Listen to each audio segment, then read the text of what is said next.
Hello everyone, if you're new to my channel, consider liking and subscribing. It will make me feel wonderful if you do that. Thanks. By the way, I also have another Naruto and Luffy fanfiction channel.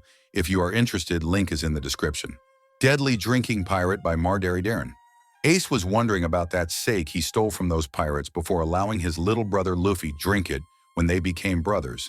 And now Luffy has gained a new ability, one that defies the laws of devil fruits and yet makes him even stronger than before.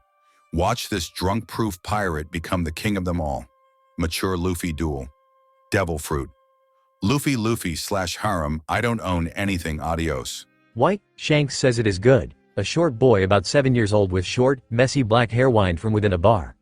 And it will make everything all better, and I get to prove to Shanks that I am tough twice. He was wearing short blue shorts, sandals and a white that had the word, anchor, that had the image of an anchor placed in the very center. No, Luffy. It is bad for someone your age, and you could just get drunk and get yourself killed like you tried at the pier. The boy, whose name was Monkey D. Luffy, was refused of what he wanted by the bartender. Makino was a young woman with brown eyes and black hair that goes up to just above her shoulders. She wore a yellow kerchief, an orange blouse with black sleeves and a long light blue skirt and orange sneakers with white soles. And that was stupid too. You didn't need to stab yourself to prove you were tough. It just shows that you can be cut, and that is not very tough. Makino went on, and Luffy decided to ignore her and go to someone else who was at the bar. It was a man who was wearing a long black cape over his shoulders and wore a straw hat, which was synonymous with his image. He wore slightly loose brown trousers cut below the knee and collected halfway up the shin, with golden buttons down the outer leg. He wears a pair of sandals and is unshaven with a short, scruffy beard. Hi Shanks. Can I drink some of that sake? I want you to bring me on a pirate adventure someday. You did say that you were going to leave soon and be gone for good. Luffy may be naive, but he has proven to be somewhat mature at the same time. Shanks has worn a white shirt which is only half buttoned, leaving part of his chest exposed. A large red sash is tied around his waist and holds his sword on the right side. His shirt is tucked under the sash. The most striking thing about Shanks is the color of his red hair. He also has 3 scars across his left eye. Nice try Luffy, but I agree with Makino that you only proved to be desperate and stupid enough to stab yourself like that. Besides, we are sailing the sea and we can't save you when you fall overboard. You sink like an anchor every time, anchor. Shanks retorted and got back to his meal, but not before causing the pirates inside the bar to laugh their heads off. Hey you jerks. Cut that out. Luffy yelled at them, but instead the pirates laughed even harder. Come on Luffy. Lighten up and you will actually appreciate it in the future. Luffy turned to see a tall man, standing at least a foot taller than Shanks. His hair was jet black and pulled back in a ponytail. Luffy knew him to never be seen without his rifle nearby or a cigarette in his mouth. He also now has a large, X-shaped scar on his left temple. He wears a black, V-neck shirt with 3/4 sleeves along with loose pants with numerous pockets on them, tucked inside his buckled boots. Like most of the other red hair pirates, he wears a sash around his waist, to which he attaches his rifle in a pistol-like fashion. The only thing added to his attire is his spiral-patterned cloak. He was Ben Beckman, the first mate of the R3 red-haired pirates with Shanks as the captain. He is just looking after you. A pirate's life is dangerous. Looking after for sea monsters and other dangerous pirates is really all there is to it being a pirate. I just can't believe that having tomato hair is the key to having a crew stink up for you and having a pretty woman too. Luffy said while vaguely knowing on what he was talking about. He is still a 7-year-old and his mind was too underripe to understand all this. Still, the reaction that Luffy wanted did come. The pirates stopped and laughed the hardest since Shanks made fun of Luffy. But Shanks was not laughing and was like a teapot over boiling. "WHO has tomato hair, you brat." It was ironic. Shanks was a famous and powerful pirate that was under the nickname red-haired, but he still was sensitive about his hair color. And for the last time, there is nothing between us and Makino. You stop that giggling. Shanks ranted and even yelled into the direction of the amused bartender, judging on how she didn't stop her giggling. Anchor does have a good point there, Captain. One of them added his own 2 cents to the gig that he found funny. His hair was styled in loose waves. In addition to that, earlier on, his body was slimmer while in his latest appearance. Oh, his headband was the name, Usopp, to be written. Finally, he wore a dark blue shirt, dark green pants reaching down to his calves and blue shoes with buckles on them. He was Usopp, the sniper for the red-haired pirates. You do have tomato hair, Captain. This one stood out the most since he has a round body shape and he is always seen eating a rack of meat. He is shown wearing goggles over his eyes at all times. He wears a red t-shirt with white vertical stripes on it, paired by a matching bandana on his head, short white pants with a red sash around his waist, and red shoes with fur around the ankles. He has a yellow coat draped over his shoulders like a cape, with a fur-lined collar and red epaulettes with black stripes on them. He was Lucky Roo. A very round but still a pirate worthy of being on Shanks' pirate crew. Yasop, Rue, you traitors, Shanks shouted with his embarrassment tripled with everyone laughing at his expense and how a 7-year-old boy had turned the tables rather easily. Luffy's humiliation was no different than tripping and nearly falling over compared to Shanks. Hey, but all that was brought to an end when the doors were opened with such force, they nearly broke the wall behind them. In the doorway were mountain bandits, criminals who think that because they don't sail means that they don't lose to sailors. The bandits all looked the same but not to their leader. He was a tall, dark-skinned man with black hair, a black goatee, and an X-shaped scar above his right eye. He wore a long purple coat over a white shirt, black trousers, and a golden necklace. Luffy didn't like the looks of him or how things came crashing down from fun and carefree to serious and foreboding. This place better have good sake because I am hungry for it and you all know better than to displease mountain bandits. That bandit leader called himself Higuma, the bear, worth 8 million berry, which was supposed to scare everyone in the bar. Seeing that the red-haired pirates were not, Higuma took what little sake was left and smashed the bottle onto Shanks' head. I want more sake by the time I come back and I will have to burn this village down if we don't. Remember that you 2-bit pirates, scared to fight back. Luffy was trying to keep in his anger while eating some kind of weird fruit he picked out of a treasure chest he thought was something worth eating. It still tasted terrible. But instead he got angry enough to punch air but instead his arm extended to punch Higuma into the wall and through a warehouse directly across the street from the bar entrance. The pirates spat out what they were drinking and coughed out what they eating at the shock of a 7-year-old boy's arm stretching as if it was suddenly made of rubber. They started to panic and hurried to the same chest that Luffy had found the strange fruit only to find out something even stranger. You idiot, you ate the treasure that was going to give us big cash. That was the gum fruit. The fruit that takes away your ability to swim for the power to stretch like a rubber band. That is good, right? I was never able to swim anyways and now I have something that is worth your time. Luffy said until Shanks got a little angry enough to pull on Luffy's now rubbery checks, making it nearly impossible for him to talk clearly. That is not the point. I thought that you were smart and you just had to eat the devil fruit. The accursed fruit. Shanks then felt like someone was tapping on his shoulder to get his attention and halt his ranting. Succeeding, Shanks turned to see something that made him forget about yelling at Luffy. I think there is more to this gum fruit we stole from Throttle of Fruit. Lucky Roo was holding the fruit in his hand while the bite Luffy made was clear. It is the rule that when a devil fruit is eaten, even a nibble is chipped off, the fruit becomes no different than last week's compost. But not this time. Can you still train me? Luffy said in an innocent tone that still got everyone's attention. I need to be strong enough so that I may not sail with you but sail with my own crew. Please, I need to know how to sail and how to fight. The only family I have left just throws me to the wolves and hyenas of the jungle on this island. Luffy finished his statements and then bowed, as if he was going to sell his pride and dignity for what he wants. Shanks just sighed. Luffy, I have a big headache as it is. He thought that will cause something to happen but instead silence reigned so strong that even a cricket on the far end of the island could be heard from the bar. Fine. You win. Shanks felt like a wrecking ball toppled him down, which was Luffy in his 7-year-old excitement. Here I am trying to get this kid to get off my case, get off my back and get off of me. But instead I am going to see that our favorite 7-year-old is going to make all this trouble today worth it. For the next generation. XXXXX several months later, I am not sure about this ace. A boy about 3 years older than Luffy said. He had a missing tooth and short curly blonde hair. He wore a large black top hat with a pair of blue goggles wrapped around it, a blue jacket with the sleeves rolled up, a cravat and a pair of light blue cyan shorts held up by a belt with an elaborate flower design buckle. Finally, he was seen with a gentle outfit with a white-colored short-sleeved shirt and wearing blue-colored shorts as usual. He was Sabo, a boy who made his life stealing from pirates and any other outlaws to gain his own dough and livings. Are you positive that this will be safe? Besides him was a boy about Sabo's age. He looked remarkably like Luffy, however, he was more serious-looking than Luffy's light-hearted design, and was also taller and more muscular. He also sported rather childish freckles, inherited from his mother, and tended to make a skeptical facial expression by raising his left eyebrow. He was wearing clothes about the same size as Luffy but with an orange shirt and yellow pants. He even had a band-aid on his forehead. I may not know what this bottle says but since Dayton won't let me, I needed to get some sake for this occasion.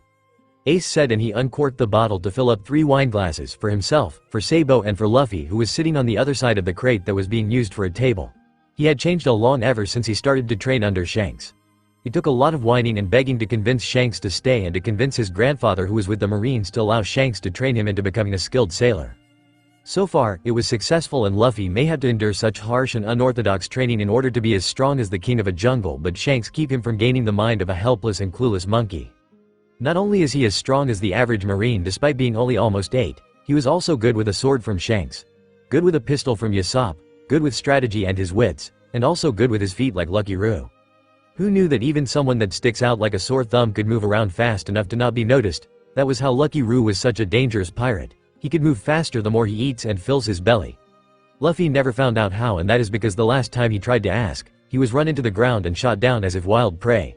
Lucky for him, Luffy is immune to bullets due to his devil fruit power. And speaking of which, even though the pirates had barely any devil fruit users in their crew, they were able to train Luffy to bring out the best of his new powers. With his strength, Luffy could punch as if bullets from a gun or any other heavy and fast-moving projectile. He could even punch tunnels through mountains with his fist alone, but with his devil fruit power, he could do it all in one single attack. But with 10 years to wait until he could leave the island, even Luffy has goosebumps on just how strong he really be in that much time. Back to the present, Luffy was actually eager about this. So we are going to use sake for this. To become brothers? Let's do it. Luffy was not only urging to finally enjoy what Shanks and the other pirates never stopped drinking, but also this was his chance to finally have some good company for family. He was getting tired of fearing his grandfather when he arrived to visit him. During the months of special training, Luffy had seen just how strong Ace is when that older boy was able to tumble with a river filled with crocodiles for their skins. Ace initially rejected Luffy, but that boy with the sword won't give up. Eventually, Ace started to demand to know why Luffy never gave up on him like everyone else. To his shock, he learned that Luffy only wanted a friend and wanted Ace to be the one because Luffy was as lonely in the mountains as Ace was. That was to be the start of the crack that broke apart Ace's shell. The more time that Ace found himself hanging out with Luffy had surprised him himself, and pretty soon, Ace allowed Luffy to come with him wherever he goes from the mountain. That was how Luffy met Sabo, a fellow orphan who was living in the slums as well and was great friends with Ace. They steal together, they scheme together, and they even fight together. They were hoping to steal enough money to leave the island. Luffy offered to help out, and pretty soon, the two older boys found themselves an adorable and eager younger brother. Now they are going to fully tie the knot and become brothers over cups of sake. And that is what they did, and with the sip of the cup filled with sake, Luffy felt something that he never thought he will again. It was like the sake went bad and turned to ash or something in Luffy's mouth. It tasted horrible, but it was also familiar. Ugh! Luffy had to finally vomit once he pieced things together. It was the same disgusting taste of that devil fruit that he ate at the bar. But why would the sake taste a lot like that? Luffy then turned to see a shocking sight. His brothers as well as pack of wolves from the jungle were walking around drunk. The boys perhaps impossible, but the wolves never got even smelling range of the bottle of sake, so how did they get drunk? After some time, the drunken company of Luffy had passed out when they were so high, their spirits threatened to leave their bodies and rise to heaven. Luffy just knocked out the wolves and skinned them, a skill that Ace and Sabo taught him. The whole time he had been trying to make sense of what happened. Then he started to panic and take out a miniature treasure, and when Luffy opened it, it revealed to be a mush of spoiled and rotten fruit matter. Could it be that devil fruit I ate was the gum fruit but also mutated and had a side effect? A side effect that the sake entering my mouth had triggered it? Just how did this happen? Luffy was still 7 years old and he wished he was capable of understanding all this so it will stop the headache that was killing him. The answer that Luffy will be searching for may be the strangest thing that Luffy or anyone else in the world could call strange and crazy. But it can't be found in this sea, that is for sure, and Luffy spent no longer than a whole hour figuring that one out. All the black-haired boy could do is be patient and train so that he could find the answer in that ocean in the world. It is in that ocean, I know it is.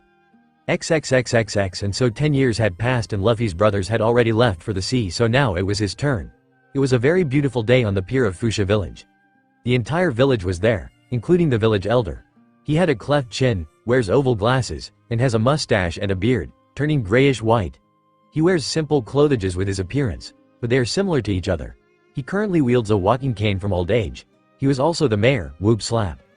I can't believe that you are leaving us to be a pirate, Luffy. Don't you know what it will do to our village? He never appreciated Luffy's dream, but the boy never had a good reason to listen to him. His word was never good advice. I told you, mayor. You can't stop people's dreams. You will be known as the Heartbreaker Mayor if you keep this up. Luffy irritates the mayor every time by being smart enough to retort much sharper and always win an argument. Besides, the Marines don't care where pirates come from. It is a waste of their time to capture us, and besides, if our village does get known as a pirate breeding ground, then the world government will try to hide it. I have seen their ways to save face in the eyes of the entire world. Fine, go. Follow your dream to the very ends of the world for all I care. Whoop shouted with his infamous outbursts. Makino just giggled and calmed him down. As she did, the sun began to shine from beyond the clouds and cast a better light on this new and improved Luffy. Despite having a scrawny figure, his body was ripping with muscle. He was wearing short, blue trousers with cuffs, sandals, and a sleeveless red vest. Luffy still has that scar with 2 stitches underneath his left eye and short, messy black hair. On his waist, with a yellow sash tied around his waist, were a pair of swords. A katana and a rapier, both were sturdy looking and still exquisite. He has grown taller and nearly above the average person's height for his age at 17 due to his training. All this can be seen in his clothes as well as his slightly thicker neck, more pronounced deltoids, and better defined chest. Finally, on top his head and hiding most of his black hair that had grown halfway past his back, was a straw hat with a red cloth rimming. It looked worn, like it was used multiple times for years. Can't believe that Shanks had given up his greatest treasure to me before he left days ago. He told me that my training is over with him, but I am not powerful enough for the new world, and the only way to be prepared is to overcome paradise. I need to be strong enough to make paradise look that way compared to the new world. Luffy was heavy in thought as he drifted the straw hat over his eyes, covering them with shadow from everyone's sight. No one spoke a word the entire time. They then watched on Luffy rowing away from the pier, but not before the sea giving away like dirt to a surfacing mole. Out came the Lord of the Coast, a local sea monster that had made the island unreached to normal pirates. His appearance is similar to a large oversized brown eel with red eyes and blue fins. Hello Lord of the Coast. I hope you are not hungry because I am not going to be your next meal unlike 10 years ago with Higuma. Luffy said with a calm tone, but the sea eel tried anyway but was wondering why he suddenly see the same boat and same human multiple times.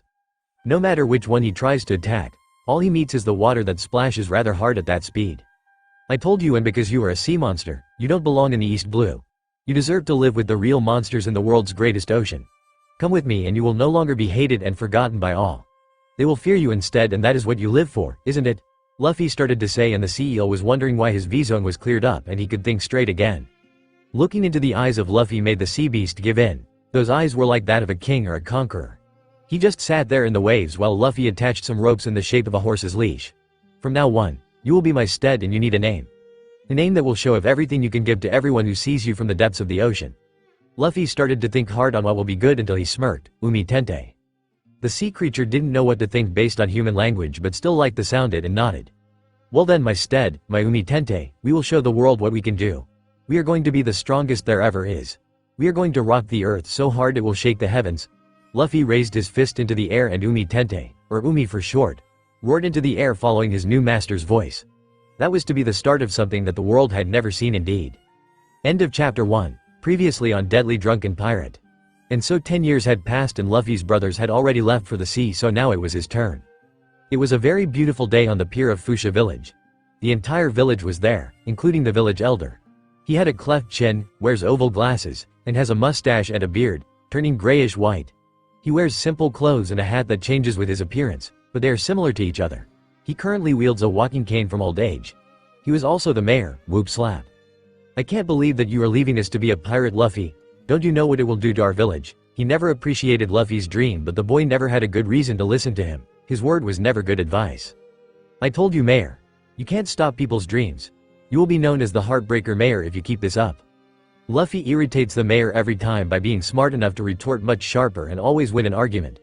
Besides, the Marines don't care where pirates come from. It is a waste of their time to capture us, and besides, if our village does get known as a pirate breeding ground, then the world government will try to hide it. I have seen their ways to save face in the eyes of the entire world. Fine, go. Follow your dream to the very ends of the world for all I care. Whoop shouted with his infamous outbursts. Makino just giggled and calmed him down.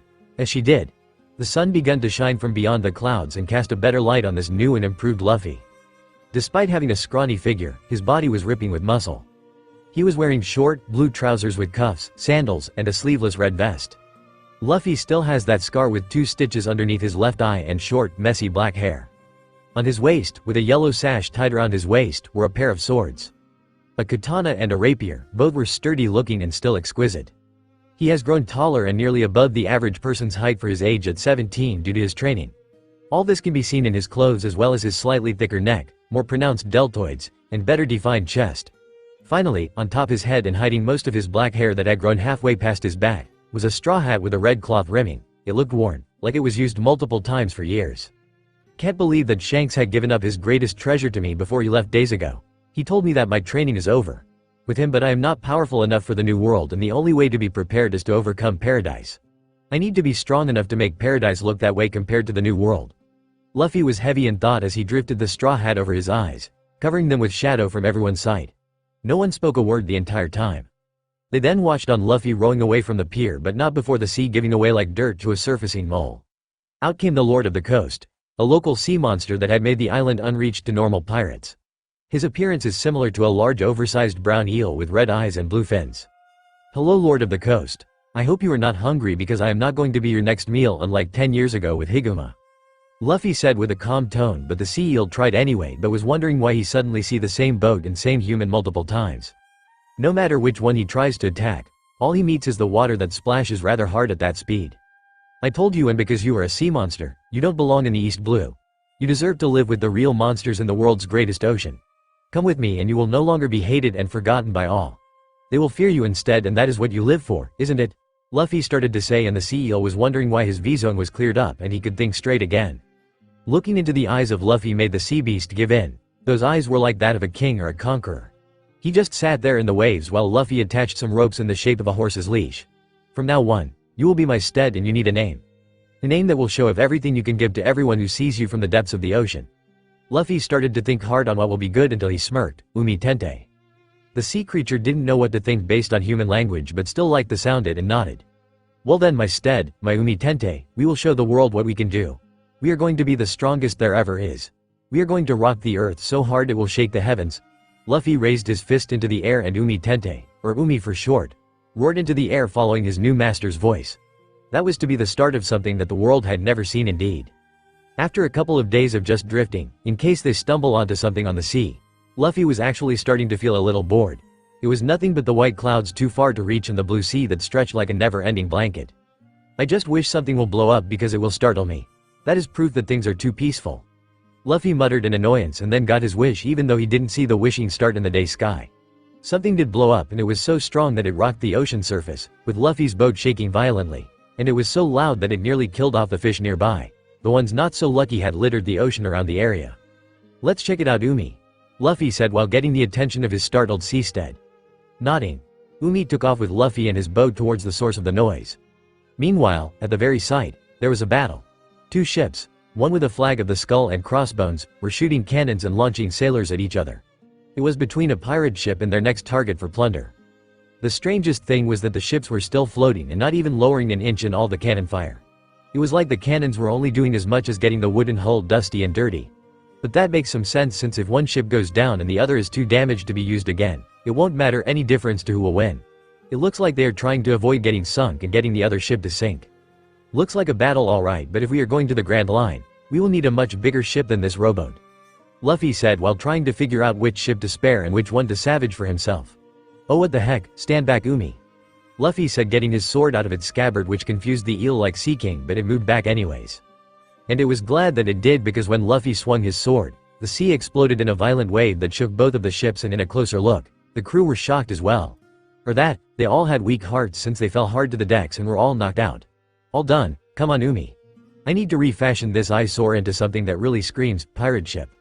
Umi nodded and helped Luffy get aboard the pirate ship while agreeing that staring at it too long can ruin one's eyes indeed. XXXXX. If you wanted a battle between Luffy and Alvida, then you will have to look it up because it will be no different. Here we are. A young boy that was named Kobe heard Luffy shouting, "Seashell Island," and the closest marine base from miles around.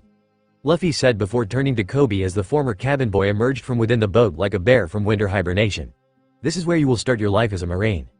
Kobe smiled at that. Here is a pirate that didn't kill him and now was going to make him a marine even if it killed him. Thanks Luffy-san. I just hope they will let me in.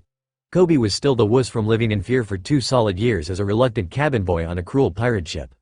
Kobe, you can do chores and you actually sail a ship. That is all they wants to be a marine. Luffy said to try and comfort him. I tell you, being raised by mountain bandits and trained to be a jungle animal was not going to make me a marine. That is why I am going to be a pirate instead. I just like my freedom too much, Luffy said in a nostalgic tone. Kobe had heard it before but still found it hard to believe. As for the ship they were sailing to Seashell Town, it was actually the pirate ship Luffy had stolen from another group of pirates that were called the Alvida Pirates after their former captain. Since it was hideously pink, Luffy had to repaint it with some black and blue paint that he happened to have on the rowboat he took from his hometown. No one was going to use them in Fuchsia Village anyways, and as luck will have it for Luffy, the paint were in his favorite colors. After the new paint job, even Kobe agreed that it looked more like a pirate ship. Except for one thing to also notice. I still can't believe that not only did you ruin my ship but you also rebuilt it while still on the sea. Both Luffy and Kobe turned to see someone that they knew but was still a different woman altogether. She was Alvida herself. Originally, Alvida was a tall and very obese woman with long wavy black hair and freckles on her cheeks. But now she was as slim as most women of her age. She is wearing a white cowgirl hat with a large red plume, a red neckerchief, a pink plaid shirt, and a blue captain's coat over it with the arms in the sleeves unlike many other pirates. She wore rings on her fingers and her long sharp fingernails had red polish. She had a purple sash with a flintlock pistol tucked in it and some jewels. She also wore graying pants and red shoes with gold buckles. She still has her cowboy hat, but she now dresses in a pearl necklace, a bikini top, and tight capri-length pants. She sometimes has a purple coat draped over her shoulders. She still wears lipstick, polish on her now shorter fingernails, and her toenails are shown painted as well. Well, since your former ship had a regular style helm and bottom, it was easily to work my way up. I happened to have a lot of talents when I trained to be a sailor, Alvida. Luffy said casually, like it was no big deal at all. But Kobe and Alvida have to say otherwise. And don't forget that I am the only one that is keeping you from wasting that pretty face and body in jail, Alvida. I am not a pirate yet, so Marines have no reason to throw me in jail with you. Luffy then said in rebut while not noticing the blush on Alvida's face. You're right, Captain. I am sorry, Alvida said back, in a timid tone like that of a shy schoolgirl. I am still glad that you actually helped me even though I tried to kill you. Alvida then brought up. That sub no mi of yours is still the best thing that ever happened to me. It was true. Luffy did agree that if Alvida dreamed of being the world's most beautiful woman, then she will need a complete and total makeover and a new look. Taking out an oversized pomegranate that was blue instead of the usual dark red complete with curls and swigs on the surface. 1. He forced Alvida to eat it while she was bound in her own rope. The next thing she knew, she felt a lot lighter and the ropes fell as if she suddenly shrank. Instead, her excessive body fat had disappeared in an instant. She was shocked and wondered what happened until she tried to balance herself by leaning on one of the ship's wooden walls and instead slipped and fell. It was like she was trying to stable herself on solid ice. Luffy explained that he had uncovered this fruit while hunting in the jungles around his village and kept it because he had already ate one at the time and there was no one to buy the fruit for a good amount of money. So he kept the fruit from being stolen until he could find someone to at least tell him what fruit it was. And just like that, he had somehow uncovered a book on the current recorded fruits and it called the one Luffy found as the sub no mi or the slip fruit, which allows the user to be untouchable by removing any friction on the skin to the point that anything unnecessary like body fat will not hold on at all. Alvida thanked Luffy for giving her a large step towards her dream of being the world's most beautiful and powerful woman. It is no trouble. Luffy can be aware or not about just how much respect Alvida has in for him. Now remember, Alvida, speak nothing and don't bring your weapon. It will be the first thing to give you away and I don't want Kobe to blow his chance at being a Marine before he even got started. You don't want me to actually ruin your new face, right? Like an actual captain. Luffy was brief and straight to the point with a bit of edge to his tone that got Alvida to nod so fast, her head could have fallen off. Then let's go. XXXXX Seashell Town was your ordinary town. Nothing very significant, just the regular things. Stores open to customers, children running in the streets, parents talking with their friend while keeping an eye on their kids, all the usual stuff. I'm not sure about this, Kobe. Are you sure this is where the Marine base holding the pirate hunter, Roronoa Zoro, is? But before anyone could speak, everyone jumped away from Luffy and his company and tried to paste themselves on the walls they were leaning on. Perhaps you should refrain from speaking the pirate hunter around here. Kobe whispered into Luffy's ear and the raven-haired boy nodded. But then, I am pretty sure since the captain of the base is, Axe Hand, Morgan. And just like that, everyone jumped from the gang in the same manner as when Luffy mentioned Zoro. Kobe was confused. What? Doesn't sound like this captain is very well loved by the people. I have a hard time deciding which one is the real danger to this town. Luffy responded, which got Kobe off the wrong block. That is impossible. Marines are never to be feared. They are not bad guys. OFMPH, Kobe shouted until Luffy suddenly stopped in front of the boy, causing Kobe to crash into him. Kobe, I want to be a pirate, Luffy said while not facing Kobe. Does that automatically make me a bad guy? Kobe didn't know what to say, at least without stuttering. The world isn't black or white. There is gray areas of corruption or misunderstanding, Luffy said in sage-like tone. There are bad Marines who are more concerned about their egos, money, or their power, while there are good pirates who sail for freedom and the joy of adventure without any higher-ups telling what to do from their high chairs. I want to have all the freedom that the sea can give me, and if I wasn't a pirate, it will be 10 times harder to achieve my dream. To be the Pirate King? Kobe said, but Luffy shook his head. No, my true dream. One that you will figure for yourself. Luffy answered in an encrypted tone before continuing on his way through town, following the site of a high tower to the Marine base. It didn't take very long to make it there, and Luffy had one thing to say. This place is the ugliest base I ever seen. It just screams of inflated ego. But while Alvida stayed near Luffy for personal fear of being recognized and captured by Marines, Kobe ignored the Raven Boy and was shaking as if he was exposed on a winter day. This is it. What I have always SD dreamed of. His voice was pieces and all over the place. Well anyway, we need to find out where Zoro is and see if he will join us, Kobe, Luffy said, and that got Kobe's attention. Good luck, because if first no Marine bases, any criminal will be placed inside the base so that he can't escape and hurt others, Kobe said, but wasn't the one to be taken seriously since had this dreamily look on his face, like talking about all the things he loved about his idols. But oh yeah? There is someone in the courtyard for sure. Come on and let's get a better look, Luffy said, and pulled Kobe up the wall with his extending arm, something that Kobe and Alvida has yet to get used to. Inside the courtyard, on a wooden cross, was indeed a man. He was like ground and hadn't had a good meal and good night's sleep. His breath was ragged and sharp despite barely even moving from those rope binding that kept his arms and torso to the cross. His attire was something to consider. He wore a dirty white and open shirt with black trousers tucked inside black boots, and a green haramaki. His eyes were covered by a black bandana which was as dirty and sweaty as himself and still made him look menacing, like a tiger waiting to pounce or a demon ready for the kill. Luffy was not too startled, but Kobe sure was scared, enough to fall all the way down the wall and ignore the pain in his panic. That's him. That black bandana and green haramaki. It is Roronoa Zoro, the pirate hunter. Okay then, Kobe, you watch over Alvida while I talk to him, Luffy said, but before he could even lift himself up over the wall, a ladder was placed next to him. From the opposite side as Kobe, who climbed the ladder, was a little girl who seemed to be local in the town. She reached the top of the ladder and signaled for Luffy to be quiet. Luffy wanted to see what this brave little girl was going to do if she was going to sneak into a Marine base. She walked over to Zoro, who finally moved his head to the sound of footsteps in his direction. You? Why the hell are you here? They will kill you. That wasn't what a demon usually says, especially when they are bound and on the verge of death. I bet you are starving, so I made something for you, the girl said in a cheerful tone, as if she was ignoring Zoro. I worked hard on these onigiri, rice balls, and I thought that you should eat them. I said beat it, Zoro said instead, only to hear a set of 3 footsteps coming towards him in another direction entirely. Now Zoro. That is no way to treat little girls. A voice that could only be related to Parrot with a throat pain, complaining about no food. It hurt their ears from the very first word. And what they all saw didn't help. It was a skinny and lanky looking young man with light blonde hair shaved like a sideways oval on top of his head. He also has a cleft chin. He wore violet colored uniforms with white shoes and a rubber band ring on his left hand. Just what is that, Captain? Alvida, apparently, didn't want to be left out of the action and managed to climb up the wall with her much lighter body. She whispered her confusion and disgust to Luffy, who only nodded. Since there are Marines near him like bodyguards, no doubt that he is related to the man in charge enough to be like a prince on this island, Luffy said with an edgy tone. I seen this before. Truly I hate most royalty figures and family members. And pretty much those who even as much as act like it. Now that was new, and yet no one took notice. And why are you here, you little disobedient brat? That sure was ironic, coming from the same boy who scolded Zoro on not treating children right. Are those onigiri?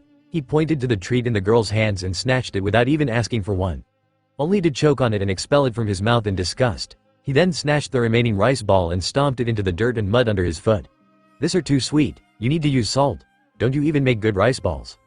I thought that sugar will make it taste better, and I worked hard on those. The girl started to cry, but the boy just won't budge and instead pointed to a sign right next to him. Too bad, and you shouldn't be here because according to Daddy's rules, anyone that is spotted with a criminal or helping them out in any way possible will be locked away as an accomplice, so you better scram before tell Daddy on you. He whined and acted once again like it wasn't his problem with a head up high. I take that back, he must be the son of the captain who is in charge of this pathetic Marine base. Luffy whispered to his 2 friends who were watching the whole thing, and they all nodded. Now will you 2 idiots stop standing there, looking stupid, and get rid of this brat? The boy said, pointing to his 2 bodyguards, yet they both hesitated.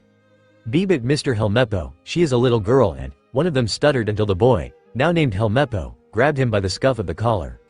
Are you really saying no to me, the son of Captain Axehand Morgan? I will tell Daddy on you, Helmeppo shouted, and one of the Marines hurried to grab the girl and throw her over the wall. Thankfully, Luffy and his friends were able to get out of sight, and Luffy was swift enough with his stretching abilities to catch the girl and save her from a nasty fall and an even worse landing. Take her into the town. I will catch up with you after this jerk leaves, Luffy told them, and both Kobe and Alvida nodded. Luffy did as he said and waited for Helmeppo to leave with his bodyguards, laughing at how Zoro promised to last him out with food or water if the town will be spared and he will be allowed to leave safely. Zoro then took in a huge sign. Probably from hearing that voice every single day until he noticed a shadow in front of him. "Who are you? You better leave before that idiot Captain's son comes back." "I am not worried about spoiled brats who need others to even go to the restroom. I am more interested in you Roronoa Zoro," Luffy said, and Zoro smirked. "It will seem that my reputation perceives me. Now that you know my name, how about yours?" "It's Monkey D. Luffy. I am going to sail to the Grand Line and achieve my dream," Luffy said with hesitating. "Dream, huh? The Grand Line? You must have a death wish, wasting your time on a pointless dream," Zoro said with a smirk that seemed to be glued on his face until. "And the same can be said about your dream, Zoro. You will never be the best in the world by staying here in the weakest of the seas. Seriously, greatest swordsman in the world. You will have a better chance at being the greatest decoration swordsman in this courtyard," Luffy said bluntly and grinned when Zoro actually got a little shaken up. "Shut up. That sure scared some birds in the distance, showing just how loud that yell was. I don't know how you found out about my dream, but this ropes won't keep me from killing forever." "Cool it, Zoro. I am here because we both have dreams and I want to invite you on my pirate crew." "Pirate crew? Sorry, but no, I will never stoop to be something as despicable as that." Zoro smirked again, but Luffy wasn't impressed. "Fine then, I will you time to think of a real answer, but know this, I am not leaving without you, and as a pirate I will play dirty if I have to. And remember, you are in no position whatsoever to complain. See you later." Luffy turned after stating the circumstances until. "Wait." Luffy turned to Zoro, who was looking at the ground near his feet for some reason. "Can you get those rice balls, put them in my mouth?" Luffy turned his focus to where Zoro is looking, with disgust. "What rice balls? They're more like dirt balls." "Are you sure about this?" Luffy said, picking them up, but Zoro was stubborn. "Never mind that and give them to me," Zoro said with his mouth wide open and inviting. Luffy shrugged and placed both dirty rice balls in Zoro's mouth, watching the bound man struggle to bite them down. "I told you it was nothing but dirt. Are you trying to be a dirt mite?" Zoro ignored him and instead said this. "Great, tell that girl that it was the most delicious rice balls I ever ate." Luffy said nothing and just nodded. Later, inside the town, "Really? He liked them?" The girl from before, named Rika, shouted in her childlike joy. "Ate them to very crumb," Luffy said while Kobe and Alvida were in awe at how Zoro ate the dirty rice balls, just to cheer this girl up. So this Zoro guy isn't a criminal? Kobe still wasn't sure what to think of finally seeing how Marines handle the general population. It was nothing like what he had been dreaming of for 2 years as a cabin boy and a slave. "No, he is not," Rika shouted. "He is only in trouble with the Marines because of me." Rika then explained that Helmeppo once set loose a Ra the town that terrorized the townspeople and even tried to attack Rika, but Zoro had stopped the dog by killing it. Helmeppo took it as a sign of defilation, so he threatened to lock up Zoro until he promised to leave everyone alone and let him go after a month with no food or water. "Hey, your heads are too high, bow lower, lower or I will tell daddy on you." There was that same voice from the courtyard, and speak to the devil, it was Helmeppo himself. He seemed to want to walk to somewhere with everyone bowing to him like a prince. "Oh, I can't wait to kill off that Zoro in 3 days, it will be fun." Luffy had initially wanted to ignore Helmeppo, but that last sentence just caused something to snap inside. "Hey, you said that you will let him go when the month is over, you promised." "What?" Helmeppo turned to Luffy with indifference like an ignorant parrot. That promise was just a joke. I only said it so he will cooperate. He is such a stupid beast to believe someone like me to begin with. It will be good riddance." Helmeppo taunted Luffy about with a puffed up face until Luffy finally couldn't take it anymore and fiercely punched Helmeppo in the face. "Oh, you hit me," Helmeppo whined while Kobe held Luffy back. "No one, not even daddy ever hit me. I am Captain Morgan's beloved son. I will tell daddy on you." Helmeppo was wondering why his usual attitude wasn't working on Luffy and tried to threaten the raven-haired boy.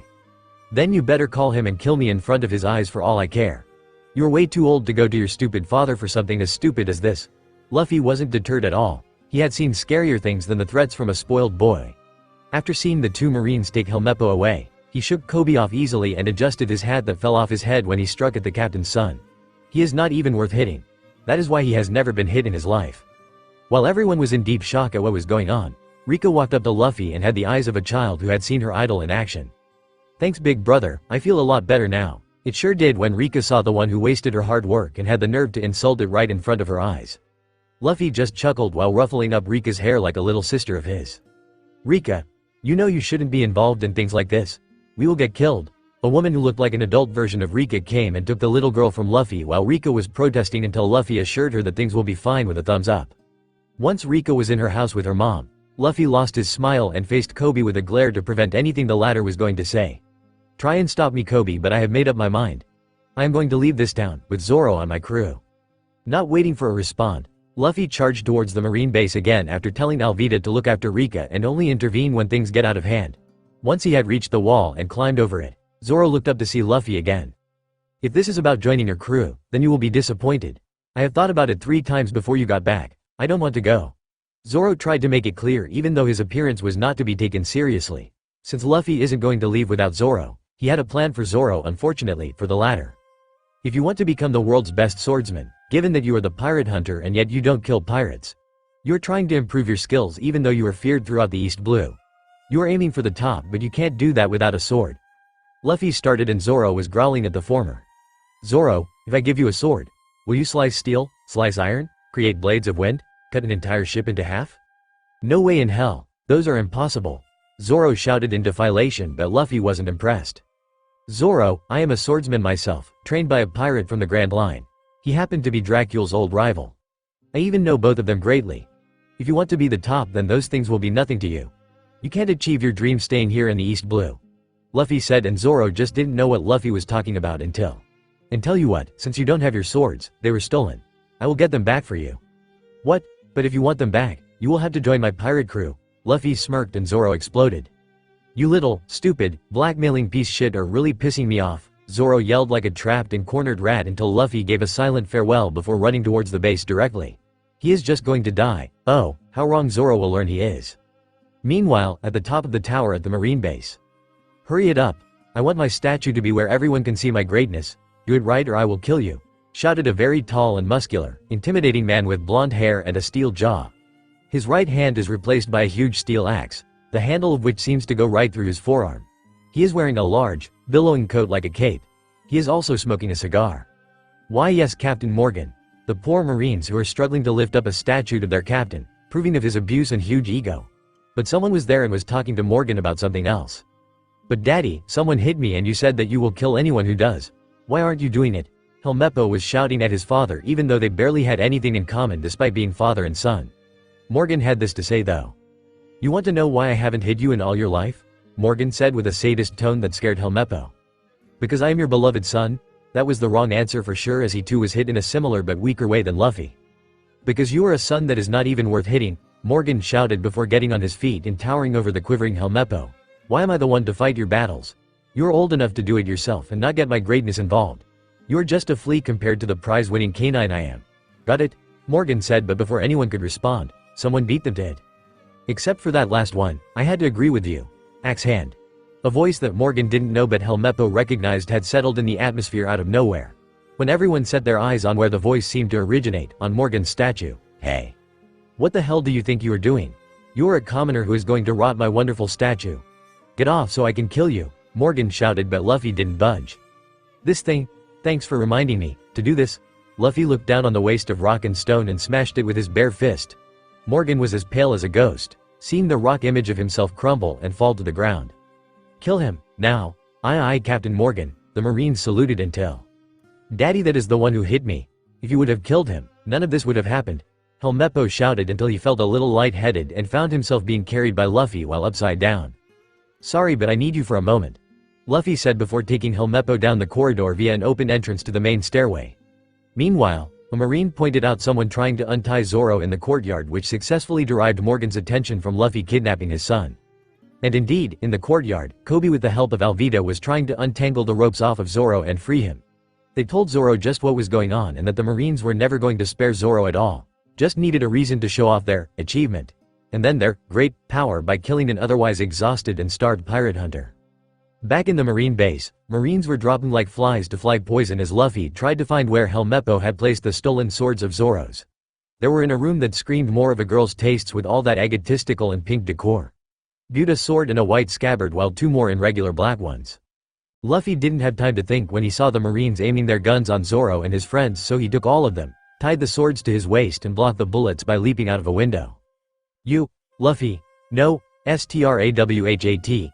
They all reacted to Luffy taking in the marine bullets, and yet Luffy didn't get riddled with holes like a piece of Swiss cheese. It will take more than that to kill me. Luffy laughed at everyone's expressions. Just who the hell are you? Everyone shouted while ignoring the armless Marines and the pile of rifles at Luffy's feet. And neither did Luffy, who said proud and clear, I am Monkey D. Luffy and my dream is to be the best pirate of them all. I am going to be the drunken pirate king.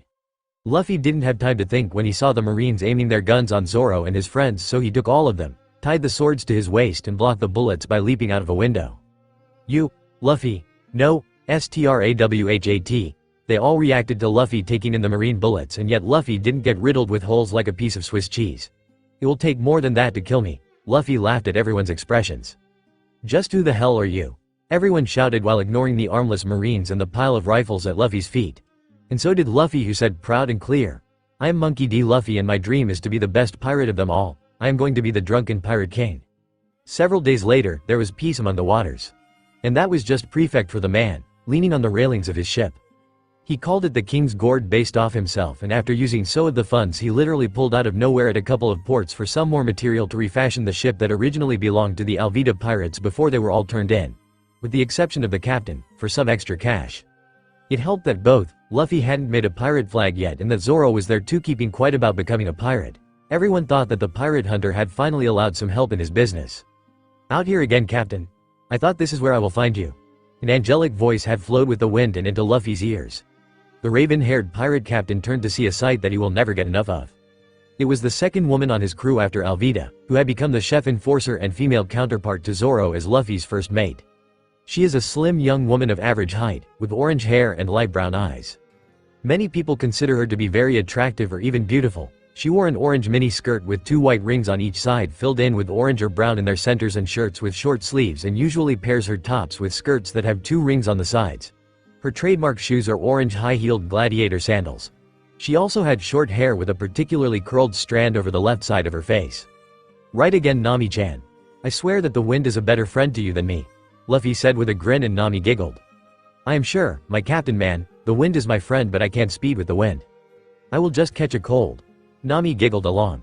Nami was a thief and the best navigator Luffy had ever seen since meeting the one from Shanks' crew years ago. She was also a woman who shown Luffy plenty of things about navigating, which included a good sense of direction, how to read maps and use a compass, and what to do in case of storms, since that is also essential to a sailing ship as its navigator. She even gave Luffy a few things before the pirate captain last saw her. He just hadn't told his crew about them yet. Luffy said it was because the timing isn't right yet. But back on topic, Nami was a great navigator since she impressed Luffy by luring 3 pirates from another crew into a storm that sank their boat while she stole their treasure. Nami said, after close encounters and impressions made by Luffy, that all the money was to buy a village for a reason that she never said. Luffy saw fear in Nami's eyes, and her reluctant tone was enough to tell him he was about to push too far in his curiosity for Nami.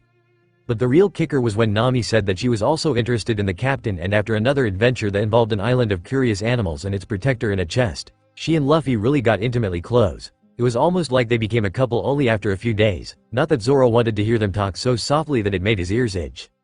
"If you do, then I will know and keep you warm until you are cured.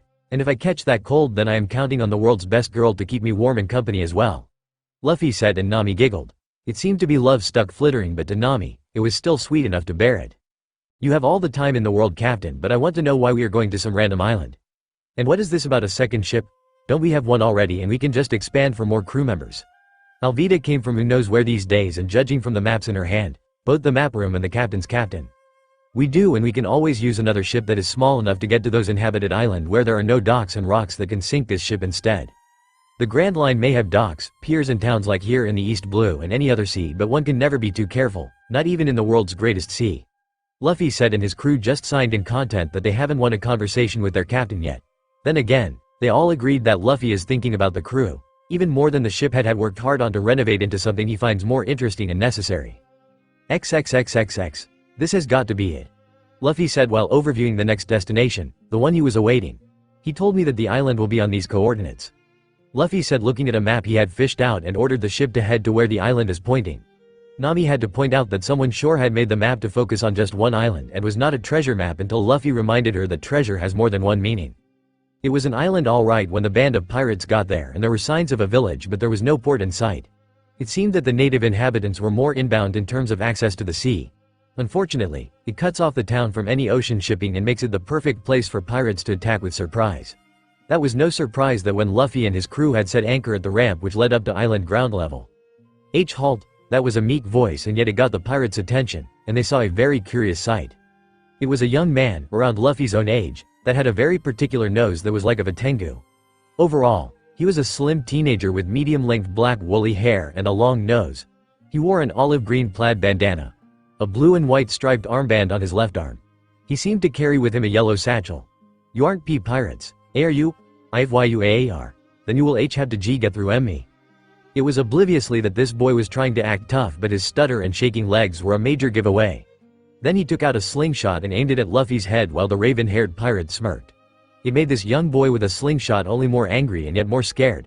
"I am the best sniper in Syrup Village. Why you don't stand a chance?" "Maybe it is because you are the only sniper on this island," Zoro said until Luffy silenced him afterwards. "Put that useless thing down, boy. You don't use slingshots or guns for threats. You use them for action," Luffy said to the young man, using a piercing glance that nearly caused the latter to faint. "A man that I admired as a boy once told me this, and so did your dad, Usopp. I learned everything there is to sniping from Usopp." Luffy spoke two names that his crew didn't recognize, but they kept quiet, seeing that this young man with a weird nose and a slingshot sure did. Of course, Luffy did, absent-mindedly, picked up a pebble with his foot and kicked it hard enough to dislodge the cliff that Usopp was leaning on and caused the latter to fall down to Luffy's level. But Usopp ignored the pain and raced towards Luffy, nearing shoving his nose into the latter's face. "That is right. My name is Usopp and Usopp is my dad. You met my dad. How about you get out of my face, literally, and show us where we can sit down and talk for real," Luffy said, and Usopp backed away, seeing that same glance again. "Oh okay," Usopp said, and later, Luffy and his crew found themselves being treated to a meal at a resto. "Wow. So my old man actually knew red-haired Shanks, the famous pirate. I told you already, Usopp. Your dad is Shanks' sniper. In fact, ever since I first saw him use a ranged weapon, I never saw him miss his target. Ever," Luffy said, finishing some of his raw meat on stick and was chugging down his sake. "I knew that my old man was special, but to be the sniper of the red-haired pirates, I am feeling more proud than ever," Usopp said with his chest puffed up. "But anyways, why are you here for? Pirates don't really come to this island since there is barely anything worth stealing or taking over. We just live off our land here in the Syrup Village. I understand that, Usopp, and we are not asking much in terms of supplies since we have plenty, but what we need is a secondary ship in order to get to where our original can't because of its large size." Luffy explained it to Usopp, who stroked his chin. "Another ship? One that is smaller? Well, there is something I can tell you," Usopp said, and Luffy gave all his attention. "You did see a large mansion that stands over the village?" Luffy and his crew nodded. "It was pretty hard to miss. I know of the owner, a young woman around my age. She is extremely wealthy and yet is sick to bed. She may be able to lend you something that sails in the size you came here for." "Thanks, but how do you know that? Do you live with that girl?" Luffy asked, and instead of a given answer, Usopp just grew a red face. Oh, look at the time. I need to get going." Usopp paid for his meal and ran out the restaurant like he realized he led the oven on with a cake burning inside or something. Much later, "Okay, here is the plan," Usopp said as he and Luffy and the pirate crew looked down on the slope located on the south side of the island. It has been recently covered in slippery oil, so much that it beats ice. When the pirates come and try to attack us, they will instead slip on this oil while we knock back anyone's that do manage to get some attitude. That will keep them from Syrup Village. It is a good plan, Usopp," Luffy started to say, making the sniper puff his chest like a pufferfish until, "If we are certain the pirates will come this way. There is another ramp to the north of her that they can use instead." Luffy's gang nodded while Usopp tried to pick up a little hesitation. "Yeah, I am sure that this is the place. We heard it all from that fake butler and that backwards man," Usopp said in an attempt to fix his wounded pride. But it was true that Luffy and Usopp spied on a supposed butler of Kaya's who recently made a mockery of the young boy when Luffy and his gang decided to see just where did Usopp go in such a hurry. They did play a little with a trio of village boys who thought that their captain was eaten by Nami. After getting a little beating for being so rude at her, they said Usopp goes to Kaya's to tell lies and cheer her up from her illness. But back to the spying on the butler and a backwards man, who claimed to be a wandering hypnotist, and he proved that he is capable of doing the effect on himself as well as his victims. They were both planning to force Kaya to make a will to her butler and kill her so the butler in question, a pirate named Kuro of the Thousand Plans, can inherit the vast wealth and set out to seize again. Luffy couldn't stop Usopp from panicking and charging into the village to warn them. To his dismay, Usopp found out the hard way that years of lying to them for every single day had nearly got him killed, and when he tried to take Kaya from her home and accuse her butler of being a pirate, she rejected him and ordered him away. When he went down the road with a bleeding arm and an even more bleeding heart, he found Luffy and his gang on the fence, waiting for him. Luffy sent him to the ground, scolding him for acting so rashly and not realizing just what will happen if he panicked. Usopp said that if he was going to be hated for being a liar, then he will protect the village while no one will know. Luffy and his crew just couldn't leave the island like that, so they volunteered to help Usopp. That brings us back, and then Luffy twitched and looked the opposite way. Thought so, there is a large group of people coming from a ship on the other side of the island. You had us place the trap in the wrong place. Luffy shouted, making his crew and Usopp widen their eyes. Then come this way, Usopp shouted and pointed to another path. Luffy and his crew had no choice but to follow, since Usopp knew this island out of them the best. When they reached the slope opposite to the one doused in oil, and sure enough, a black-colored ship with a pirate's flag was docked. Pirates were even flooring out of the ship and up the slope. You were right, Luffy, but how did? That doesn't matter, Usopp. They can still get to the village and their captain is already at the mansion. We need to make sure that we will dish these pirates out before they can harm any of the other villagers. Luffy shouted, and Usopp nodded before reluctantly joining the action. Zoro and Alvida used their weapons to pile through the numbers, with Luffy dealing with the ones that they missed, while Usopp and Nami were hitting some of their own while using tricks to lower their guards. Tricks like smokescreen, rotten eggs, and flash bombs. And soon, the entire crew didn't get as much as a meter past the top of the slope. But that wasn't the end. What the hell happened? That voice had caused the invading pirates to cringe, but Luffy and his gang recognizing it. It belonged to a very peculiar man who wore strange clothes. This included a long coat covered in the discs he uses to fight and hypnotize, and red lensed heart-shaped glasses. He also sported a blue trench coat, and a big hat of matching color as a pirate. He wore a white shirt under his coat, and green-brown gloves. He also has light brown pants with a black belt and black shoes with big white socks. Captain Django, we're sorry, these kids came from nowhere and totally beat us. One of them addressed the strange man as their captain. You are black cat pirates, kids can never bet you. He then took out his bladed pendulum and allowed it to shift like a pendulum in a grandfather. When I said, Django, you will heal up and become super strong. That sounded silly and stupid, but Django did it anyways. 1, 2, 3, Django, he said before covering his eyes with his hat, just in time for the black cat pirates to get up as if they were never scratched. One of them even managed to destroy Cliffside with just his fist. Now kill them. Django had hoped this will turn the tide, but then he felt something that made him have chills down his spine, and all of a sudden, the black cat pirate fell into unconsciousness. What? You shouldn't have relayed on such weak-minded men when you were going against us, Django. And don't even think about sending those two cowardly animals on that ship of yours.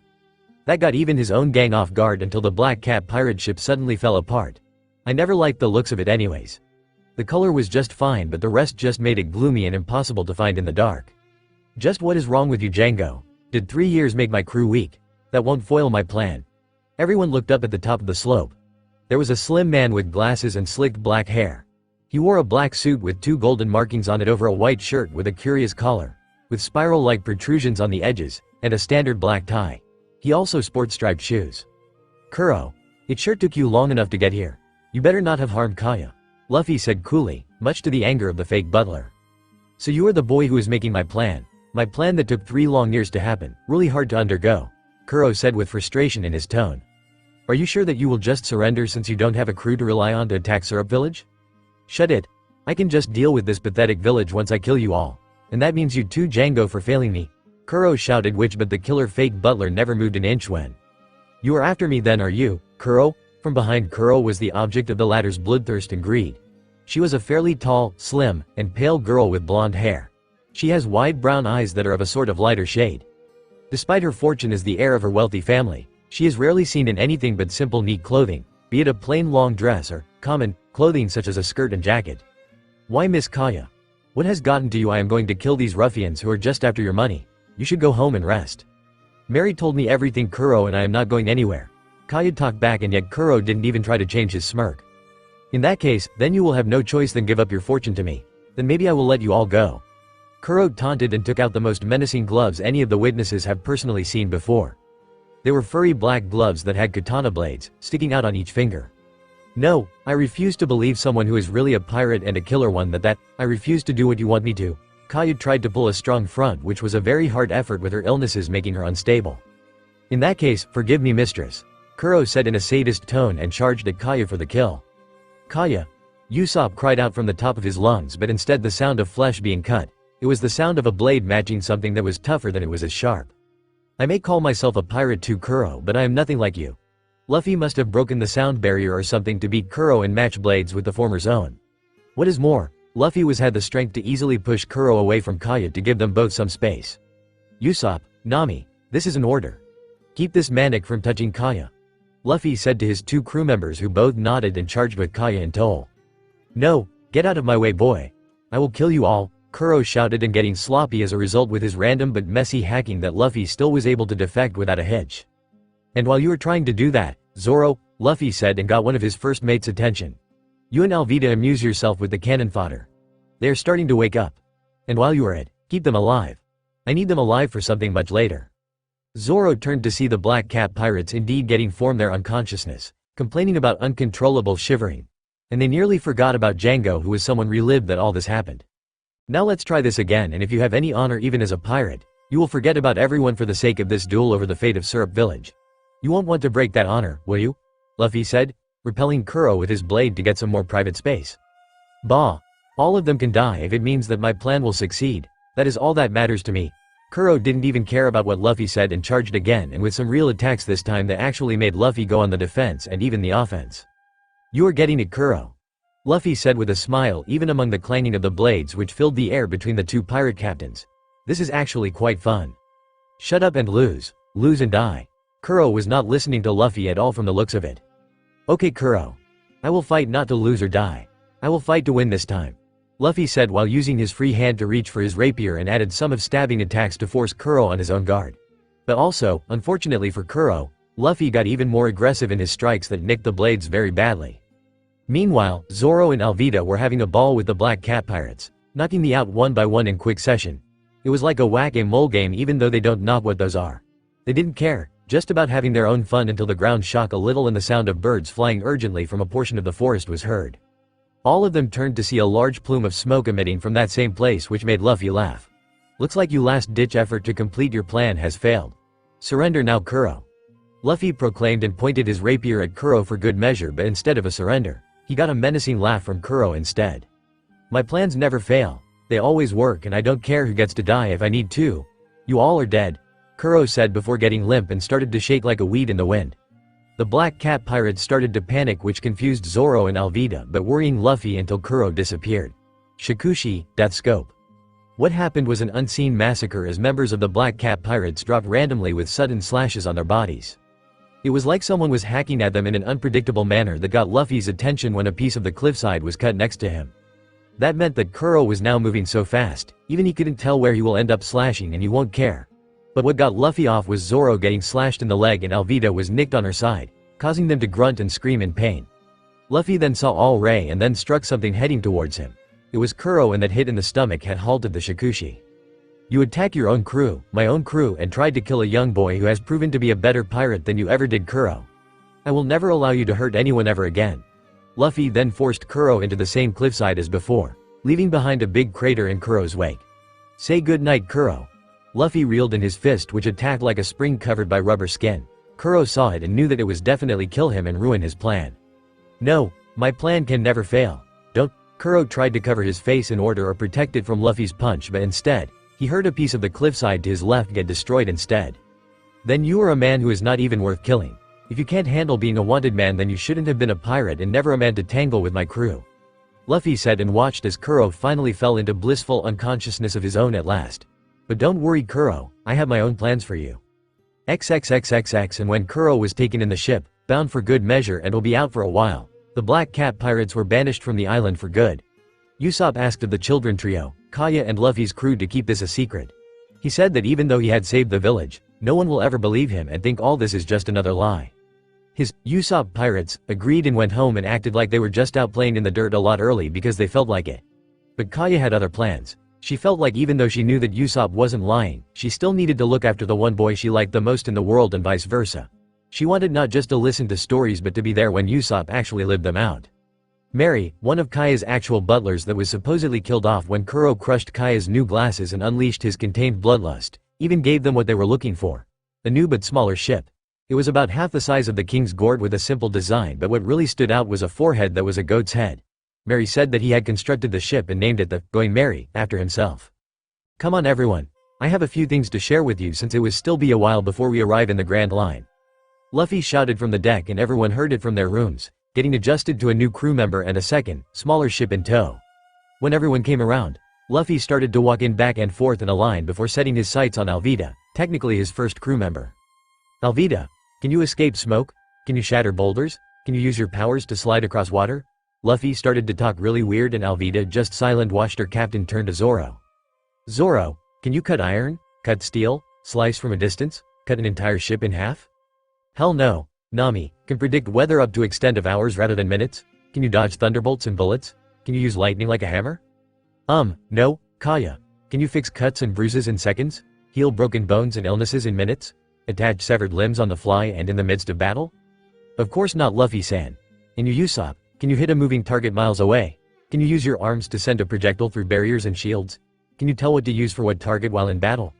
Why are you asking all this? It is impossible. Usopp finally blew up, but Luffy didn't lose his stance. No, Usopp, we are going to be sailing in the world's greatest sea.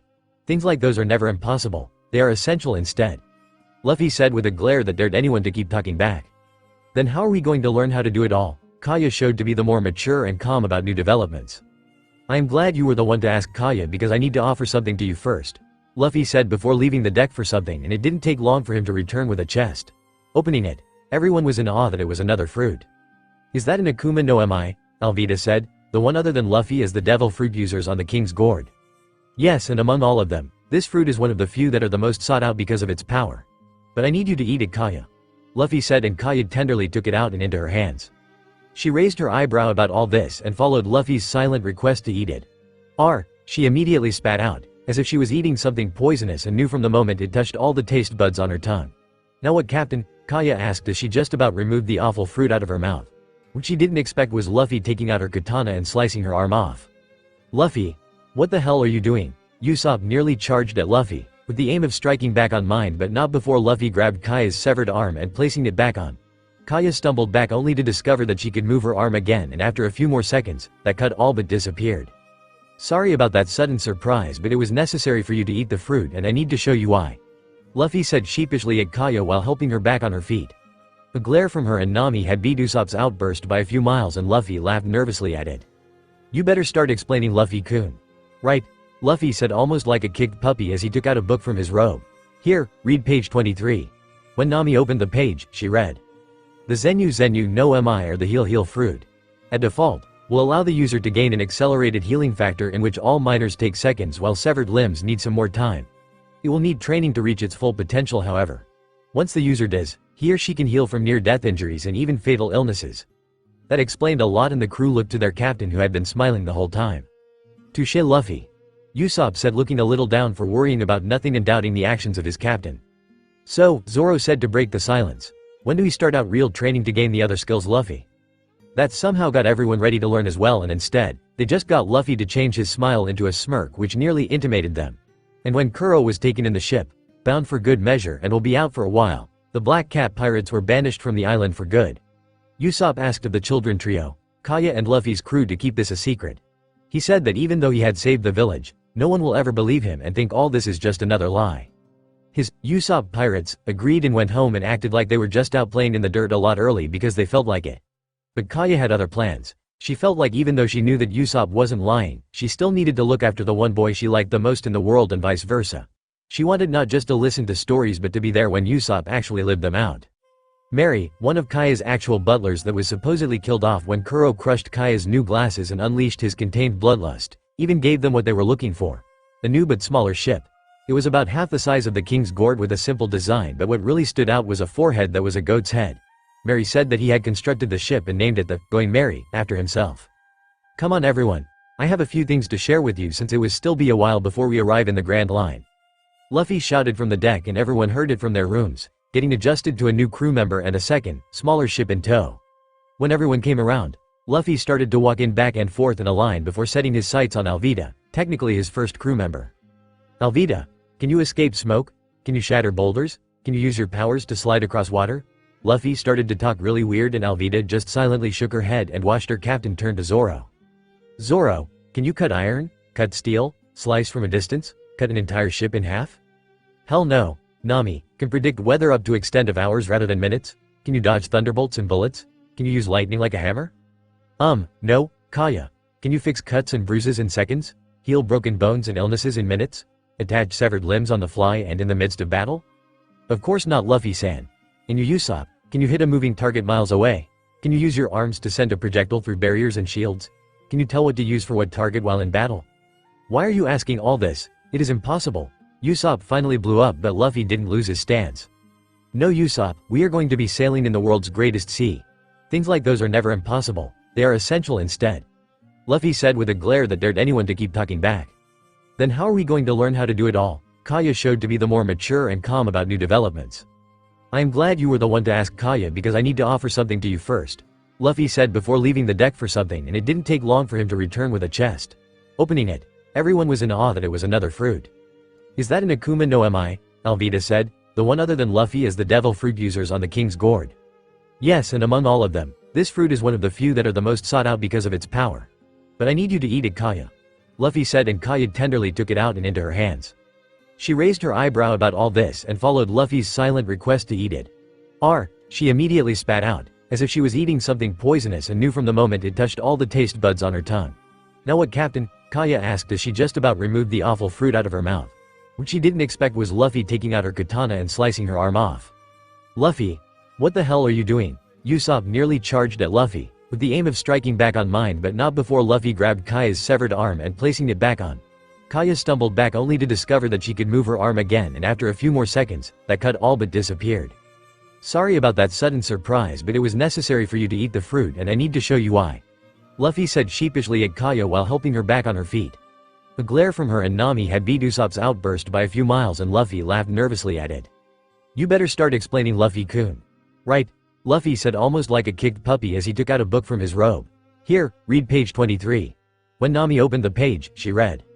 The Zenu no Mi or the heal fruit. At default, will allow the user to gain an accelerated healing factor in which all miners take seconds while severed limbs need some more time. It will training to reach its full potential, however. Once the user does, he or she can heal from near-death injuries and even fatal illnesses. That explained a lot and the crew looked to their captain who had been smiling the whole time. Touché, Luffy. Usopp said, looking a little down for worrying about nothing and doubting the actions of his captain. So, Zoro said to break the silence. When do we start out real training to gain the other skills, Luffy? That somehow got everyone ready to learn as well, and instead, they just got Luffy to change his smile into a smirk which nearly intimated them. Almost done, Luffy dragged on the deck with a piece of cloth that he had bought from Kaya along with the Going Merry and the rest of the supplies from Syrup Town. It is complete. Now that got everyone's attention from their training on the deck of the King's Gourd. They all went down to see what was up. Behold, our flag. Luffy's crew were in awe and satisfaction to see at least a decent flag design. In the style of the original Jolly Roger, only the skull wore a straw hat like Luffy's and the crossbones were replaced with a katana and a saber. All in all, this flag reflected Luffy the best out of the crew, but then again that is because he is the founder and captain of the crew. That is actually pretty good drawing skills there, Captain. That comment came from none other than Kuro himself, whom was taken by Luffy and brought aboard his ship after the Black Cap pirates were defeated. After waking up bound in chains, Kuro was offered to be the strategist of the crew while learning how to adapt to any situation, and the only way to do that is to take him through the Grand Line. Kuro was also offered to become an actual pirate rather than some kind of outlaw sailor who became tired of being pursued by the Marines every single day. But that will never be as good as I can do. Usopp puffed up his chest to make him seem very tough and very manly. Luffy smirked. If you can then paint this on the spare flags and the sails. Unlike most pirates, I prefer that the symbol will be on the sails as well as the flags. Luffy said with the flag in question hiding his smirk while seeing the flames in Usopp's eyes as the sniper grabbed all the paint on the ship, took down the sails and got to work. And meanwhile, you all should get back to your training because I need to tend to a few things. But remember, in an hour I will come out and oversee the training results and I will take my own turn at it.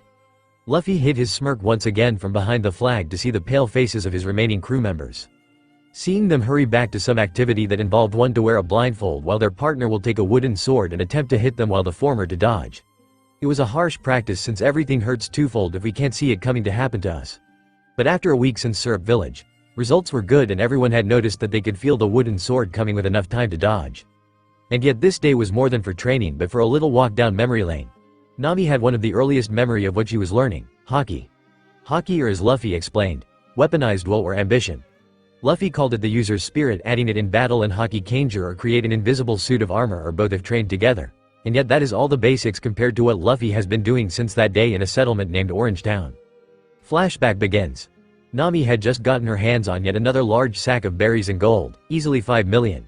But it was just sinking her ship, so she needed a much better ship to carry it all back to her destination, currently unknown to all but Nami herself.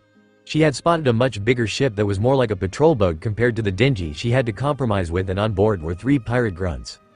But they weren't a problem, easily falling for one of her 101 tricks to get more by stealing techniques. Nami faked to be sick and tired and in the need for help so that the grunts will sail close enough for her to get their ship. But there was a bonus. Nami had sensed a rogue thundercloud and said that her former ship will sail in the direction non-stop, and the grunts never saw it coming. Of course, Nami forgot all about that when she found out that the grunts belonged to Buggy the clown pirate, and while that meant she will have to watch her back from every hour to every 5 minutes, it also meant that there was a treasure map. And there was on to be found, and it was more than just a map, it was one to the Grand Line, where the world's greatest dangers but also the greatest treasures are to be found.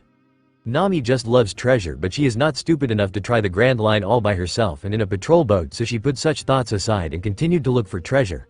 That was when she found Orange Town, which seemed to be deserted. So Nami hid her boat and tried to see if the houses contained any belongings that were left behind.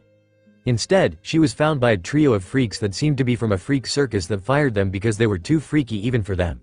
They saw that map and came under the conclusion that Nami actively stole it from their captain, Buggy. Nami realized that the map did belong to Buggy, and somehow, he figured out that it was stolen already. "Come back here, give that map back, you thief."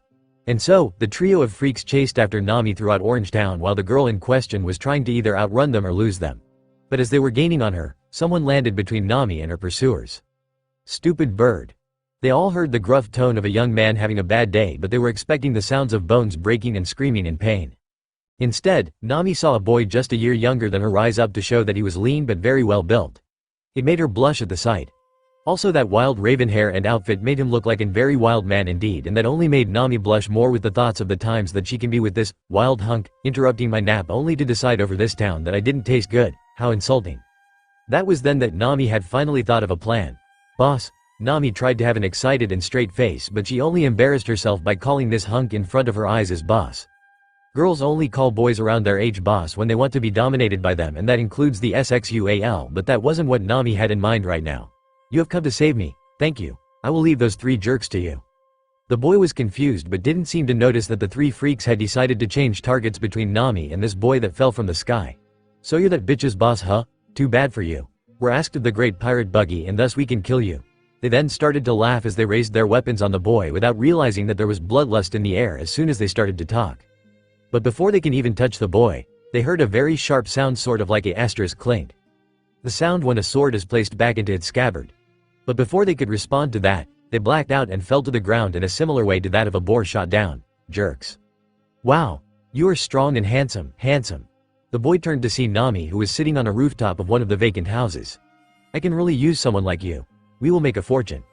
"I don't even know your name," the boy said very bluntly, and Nami may have felt like an arrow through her chest, but she quickly regained her composure. She can't be angry because it was true. "My name is Nami. Expert thief that specializes in stealing from pirates. At your service," she said in hopes that will clear things up, and it just made the young man frown. "My name is Monkey D. Luffy, and I don't take offers from thieves. I shouldn't even be standing around here. I need to find my ship and my crew. Stupid bird." The boy, now named Luffy, ignored Nami coming after him as he walked into a certain direction. "Hey, wait." Nami ran after Luffy and finally made him stop when she ran directly on his path. "You don't mean I have that? You did beat them up for insulting me, right?" Luffy finally smiled and nodded. "Of course. And it was cool. They didn't stand a chance." Nami acted like an excited kid who saw a hero save the day right in front of her eyes. But all that turned to worriedness and curiosity almost immediately. "But how did you do it? You didn't even move from that spot." Nami demanded to know, only to follow Luffy's arm, and she saw something like a grove in the pavement where Luffy originally stood. "Sorry, but I have to leave before you rob me," Luffy said and tried to get back on his way. "I won't steal from my hero. Only pirates," Nami shouted, and Luffy just turned his head to show off a victory smirk. "Are you saying that you are a pirate?" "No, I am saying that you are a thief. You said that yourself," Luffy said to break the ice, and Nami just blushed a red that can rival a ripe tomato. "Still, I need an actual navigator to get to the Grand Line according to this map," Luffy said, and Nami panicked when she couldn't feel the map she stole in any of her pockets. "Hey, give that back." Nami ran to get that map back and missed once Luffy playfully raised his arm to keep the map out of Nami's reach. The fall only gave her a little scratch but also stunned her for a few seconds. Plenty of time for Luffy to admire what Nami had been hiding from him under her skirt. When she got back on her feet, she saw the look in Luffy's eyes and suddenly felt only to cover her behind and blush in embarrassment. "Please, Luffy, I need that map to help my village." No matter how hard Nami tried, she just couldn't get angry from all this. "I will give this back on only one condition," Luffy said, knowing that he had gotten Nami into a corner where she is desperate enough to do anything for that map. "You will show me where the harbor is, and you will get the map back if you will be a good bad girl and steal all the gold from Buggy without getting caught." That was long but to the point, and Nami nodded without hesitation. She seriously thought that Luffy was going to ask something a lot naughtier for her to do. Later, Luffy was at the harbor with the map still in his hand while waiting for Zoro to find his way with his ship at least. Luffy did leave a compass and another map that showed all the nearby towns and nearby islands. Even someone like Zoro will know how to use a map and compass, hopefully. Still, Luffy was not alone. He had Chow Chow, the town dog, keeping him company. Chow Chow is a simple small white dog that often has its tongue out and has short ears, thin white fur, and beady black eyes. And yet this dog was covered in bruises and also had a crumpled box of dog food in his mouth. Chow Chow had owed Luffy so much when the young man had fought to avenge the destruction of the pet store that once belonged to his owner until he passed away to an illness. It was all done by a giant lion on its supposed trainer of all animals, Moji. But even with his familiar named Richie, Moji lost to Luffy from the start, and it was a matter of time before he was punched right into the ground. Out like a LX was the only thing that survived the store being burned down, so Chow Chow will keep it as his treasure. To maybe one day, use it to reopen the shop and protect by himself as well. But just then, there was a momentous explosion from within the town. Luffy just sighed. "I should have known," he said with a frustrated tone and placed the map away in his jacket. "Keep an eye for a large ship in the shape of a large gourd, Chow Chow. Then convince a scary man to follow you into town, okay?" Luffy said to the dog, who barked and nodded before looking back on the sea, while Luffy himself then raced into Orange Town. There he found the trouble. Buggy the clown was on a rampage. Buggy is a slim, yet muscular blue-haired man with an appearance resembling that of a clown, as to mirror his epithet. Buggy's face is covered with makeup, just like a clown. He had crossbones going down his face forming an X. He also has green eyeliner and green lipstick, with a curvy line going down both sides of his face. In his pirate captain attire, he dons a striped white and red shirt with short sleeves, white gloves reminiscent of the ones worn by clowns, a sash around his waist like many other pirates, and a pair of loose pants reaching to his calves, just above a pair of striped socks and pointy shoes. He also has a scarf around his neck. Hanging from his shoulders there's an orange, fur-lined captain's coat. On his head he has an orange hat with his Jolly Roger on it, over a bandana with the same pattern of his shirt. And Buggy seemed to be angry enough to tear up all the houses with his huge cannon. "Where is that bitch? She stole my treasure. Blow up this whole place until you find her," Buggy shouted among the sounds of cannon firing and the sound of house exploding. Luffy just ignored all that and found Nami well out of fire range, even though she was as quiet as a mouse. "Don't think that you will getting my map for this mess, Nami," Luffy said, and scared her from her hiding place. Luffy, I am sorry. I didn't think that W would have." Nami was halted in her stuttering by Luffy's facial expression. "Just go and find a hurt white dog and wait for a large ship to come with a man of green hair and 3 swords as well as a woman with a large club. Then tell them what happened," Luffy said, and started to leave Nami, but not without adding this. "I will make sure that Buggy will never try and steal your treasure while you are doing it, okay?" he said with a grin that made Nami blush once again and her heart start racing. Not trusting her own voice, Nami just nodded like a woodpecker and ran to the harbor. Meanwhile, Luffy walked right into the war zone that Buggy was having fun. Big nose. That caused everything to freeze in silence, including the pirate captain in question. "Who are you calling a big nose? Fire the Buggy ball," Buggy shouted, and ordered for Luffy's supposed demise by firing one of those oversized cannonballs that were acting like bombs once they hit their target hard enough. And yet Luffy's didn't die or get blown up. He just caught the Buggy ball like a baseball with his forearm acting like the spring of a pinball machine. "You are exactly like what Shanks always told me, Buggy," Luffy said, and reeling in his arm, gum slingshot, and sent the Buggy ball back to Buggy. He and his pirate gang suddenly turned cowardly as their own cannonball bomb was headed their way. They were then caught up in a gigantic explosion. But Luffy still didn't move from that spot, even when he somehow sensed that the town was crowding with various and many life signatures. There was even one of a familiar woman and one the size of an average-sized dog. "I told them to stay put," Luffy muttered, but still didn't move his focus from the cloud of smoke. "You can come out, Buggy, you can't fool me." The townspeople who showed their faces around a corner as well as Nami and Chow Chow looked in with confusion and shock. How can even Buggy the clown survive something like that? They got their answer with a fit of laughter, but they weren't going to like it. Out of the blue and smoke were the bodies of 2 clown-themed pirates, both unconscious and held in the air by a disembodied hand. "How dare you embarrass me like this?" Buggy growled, obviously using his own men as shields to protect himself from the explosion. The townspeople and Nami commented on that very negatively, but both Luffy and Buggy ignored all that. "Your hands, so you did eat an Akuma no Mi like Shanks said you did on his old ship," Luffy remarked. That got Buggy to laugh out of controllably. "That's right. I ate the Bara no Mi. I have become the bane of every swordsman in the world. That is how great and powerful I am," Buggy proclaimed, but Luffy was not to be interested. And it is how I am going to get all the treasure in the world as well as getting my revenge on that bitch who is good for nothing but stealing and backstabbing." Buggy started to laugh but also to shiver. "Hey, who cut off the heat? I am freezing to death." True to that, ice and icicles started to form on every house and every wall around Luffy's position. What is more, Nami and Chow Chow also felt it, but they nearly forgot about the freezing temperatures when they saw every single townsfolk hiding among the alleyways collapse as if they suddenly perished. "Don't say another word, Buggy. I am sick of hearing your stupid voice. I am sick of you smearing your old captain's name by doing such disgraceful work in his home ocean. And I am sick of what you are calling Nami." Luffy exploded in an encrypted tone until he took out his saber and, to the shock of Nami and Chow Chow, stabbed Buggy through the left middle torso like a pitchfork in a bale of hay. "You are not great, Buggy, you are not powerful, and you are not going to hurt this town. Destroy their hard work. Ruin their home. And you are not going to kill anyone else on this island. Buggy." Luffy screamed and delivered a swift and mean slice across Buggy's entire chest, spilling spoiled blood for all those to see. Meanwhile, Buggy was in great pain and confusion. How is someone like him, who ate the bara no mi, can be cut? But what had somehow caused Buggy to forget about the pain was him seeing Luffy change. Change into a demon, to a ghost, a madman, to a devilish monkey, to the devil himself. How is that Buggy, with a stab wound and a large hack mark, will hallucinate? "Now go, Buggy. Go and never come back." Luffy placed his blades away and stretched his arm. Stretched almost an entire mile before sending it back twice the speed of sound, leaving behind a sonic boom. All this happening while Luffy looked at the stunned and helpless form of Buggy. Never underestimate the power of a rubber band. Gum Gum Snapshot. True to the name, Nami and Chow Chow heard the snap a rubber band used after it is stretched and released. Only this sound was like of a bone snapping into two when Luffy's extended arm hit Buggy, sending the clown of all pirates flying. When Luffy relaxed his arm after the attack, he turned to show Nami a regretful expression on his face, one that surprised her after witnessing the raven-haired pirate take joy in crushing Buggy. "I am sorry, Nami," he said in a soft tone that complemented his expression perfectly. "I shouldn't have forced you see all this. A gentleman never spills blood in front of a lady such as yourself. You must think I am a monster now." Luffy was cut off when he felt like someone crashed in him, causing him to only sway in the wind. "You are such a wonderful and thoughtful young man, Luffy," Nami said, not the response that Luffy was expecting. "You don't have to worry about me. I have already seen blood spilled before. I can take it again." She must have said it to assure Luffy, but now, the pirate wanted to know more and more about her. Flashback ends, and he did. Luffy learned a lot more about Nami.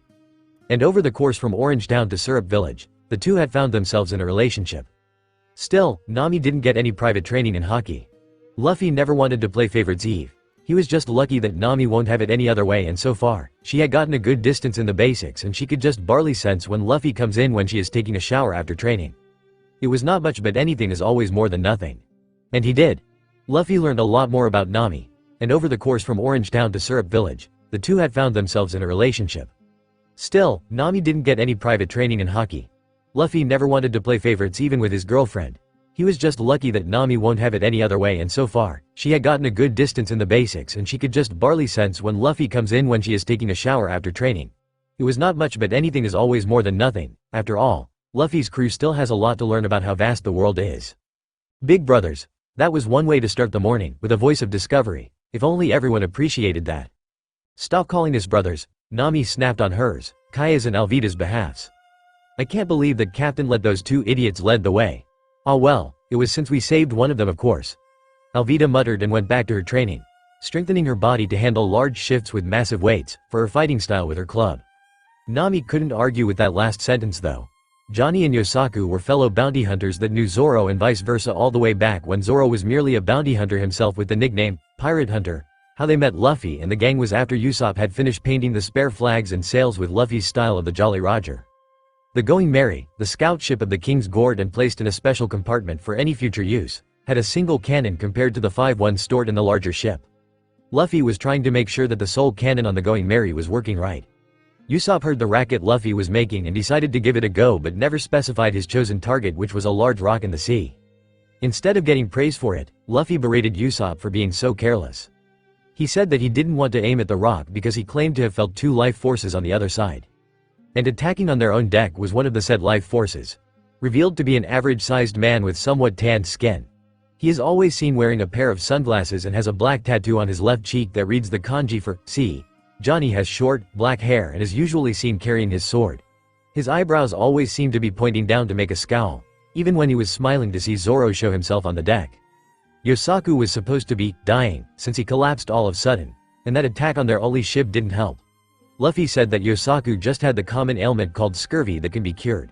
To do this, Luffy ordered Usopp to retrieve all the lemons from the storage closet and make Yosaku drink the lemon's juices. Luffy explained that scurvy was caused when sailors suffer an extreme lack of vitamin D, which is abundant in lemon juice. Despite saying that it takes 2 days to cure, Yosaku claimed to have been cured almost immediately, which annoyed everyone, while Kaya was a little confused and began to associate this miracle healing with her own until Yosaku coughed up blood and collapsed again when they tried to make an impressive introduction. Kaya had lost every ounce of respect on that moment.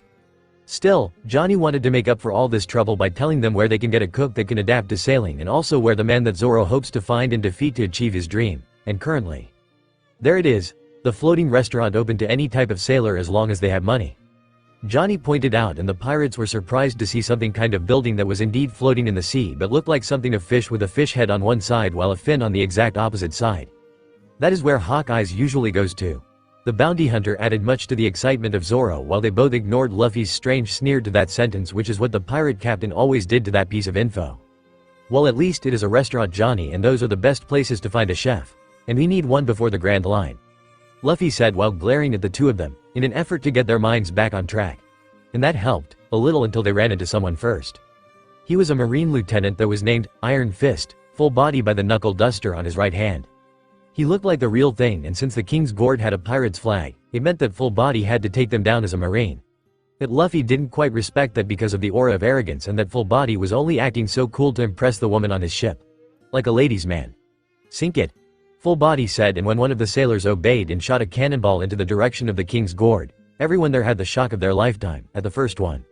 Luffy had extended his arm just in time to catch the cannonball like it was a baseball, but since it was still packing impractical force, Luffy's arm reacted like a spring reeling in. And then Luffy crushed the cannonball, releasing the pieces into the sea while his arm was still reeled in. I am not in the mood, full body. You should have known better, and you stink of Giorgio's heartbreak. 1. That stuff is not only expensive but just poor wine disguised with perfume, Luffy said, and when his arm finally released from its coiled spring-like shape to somehow blast full body into the faraway railing. Here, take this and go away. Full body got up only to have a full wine bottle shoved into his arms. He looked at the label and had a slight disgusted look on his face. But then he shrugged and ordered for a wine glass so that a sailor can try it for poison. Instead, that sailor had the look of total bliss on his face. So full body tried it out, seeing that 10 more Marines didn't die from poison but they could have from bliss given how happy they looked. The Marine lieutenant was wondering how such a cheap brand, compared to the ones he is used to, can have the best example of wine in all his life. Full body just shrugged and kept it, despite protests from his crew who wanted to sip themselves. Meanwhile, Luffy and his crew had finally reeled in their sails and entered the restaurant. Luckily there was a table built for 7 customers, so they helped themselves and waited for a waiter to take their orders. That was the only problem with the place, there were no waiters. Before they could try and find out how did the other customers get their orders when a commotion started at another table. Turning to face it, the pirates saw a familiar face, and a woman that was dressed like this was a ball dance with a king as the host. There was full body, and he seemed to be on a date with that woman and thought that getting the name of the wine brand served to them will impress not only his date but also everyone else. Luffy had other thoughts and was the real one right on the money when full body asked someone else if he was right. Instead, dead wrong, sir. Everyone else turned to what looked like a young man that balanced bowls filled to the brim with soup not only in his left hand but on his head perfectly. And I am no waiter, the name is Sanji. Sanji is a slim, yet muscular, long-legged young man with blonde hair and keeps his hair brushed over the left side of his face. Among Sanji's physical traits are his distinctive eyebrows. Both form a spiral but at different ends. His right eyebrow forms a spiral at the outer end, while his left eyebrow forms a spiral at the inner end. This means his face is asymmetrical with the position of his eyebrow spirals.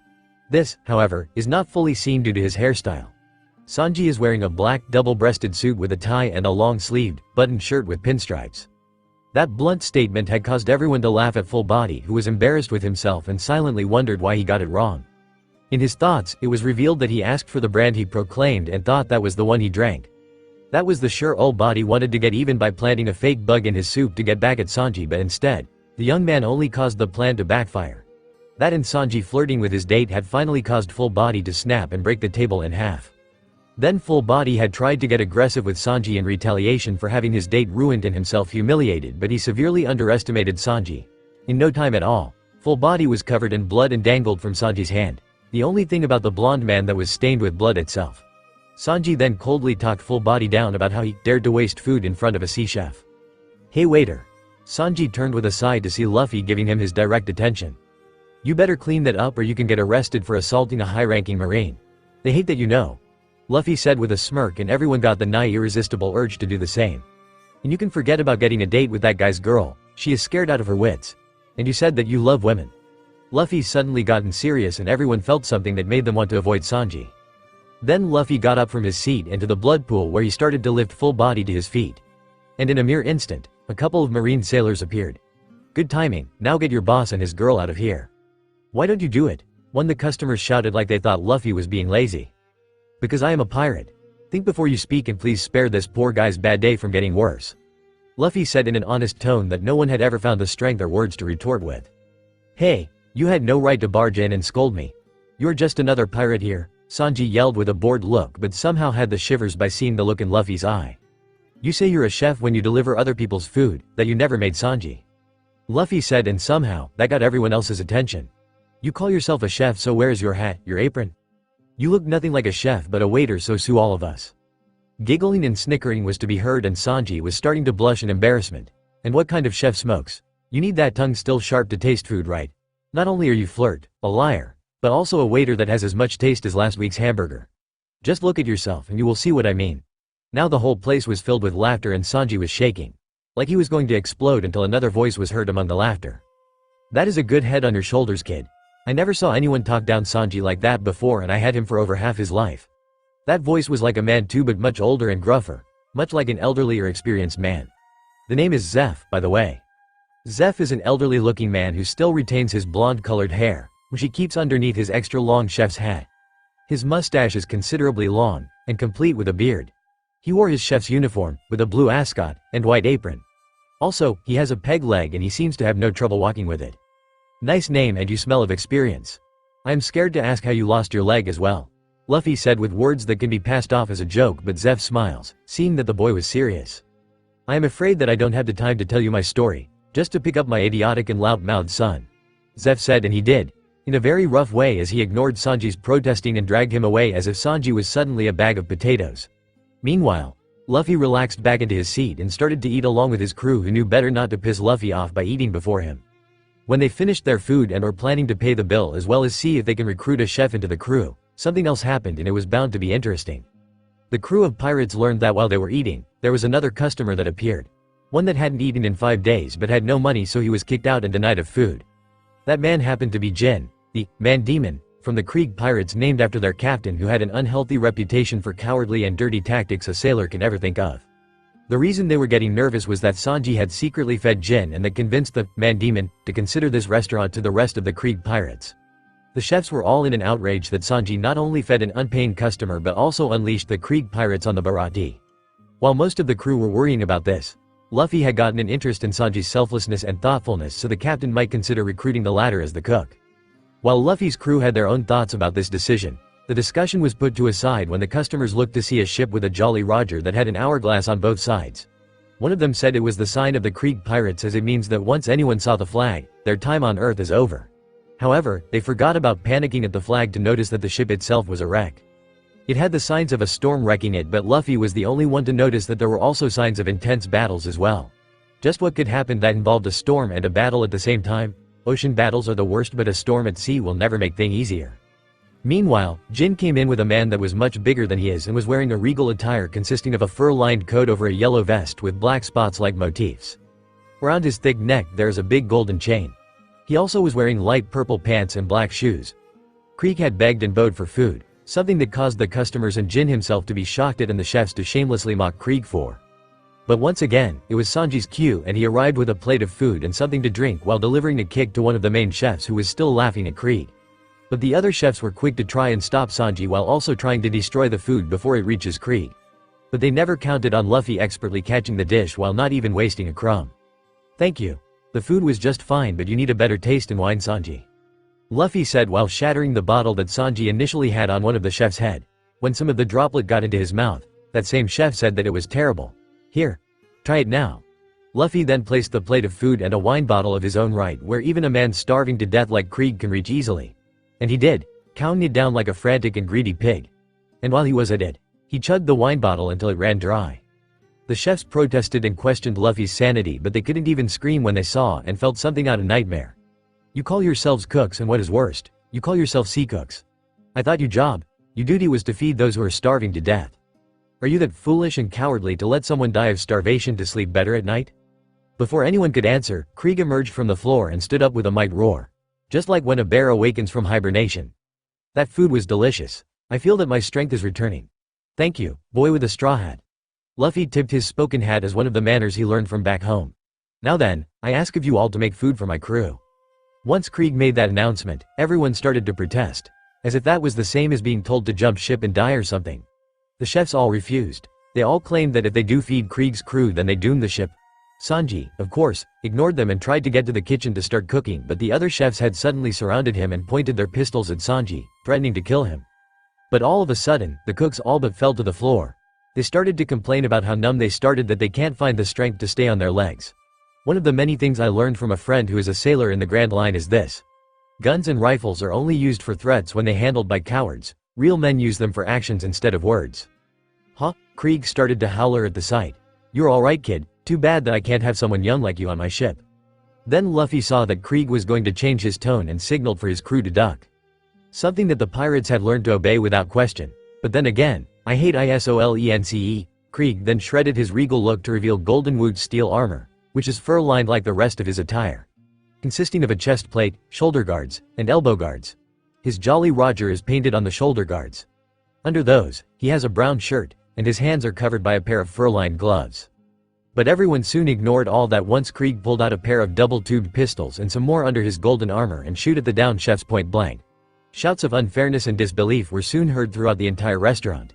And while everyone's focus was on both shot sea chefs and Krieg's armor, Luffy made a curious signal that only Nami saw and nodded at.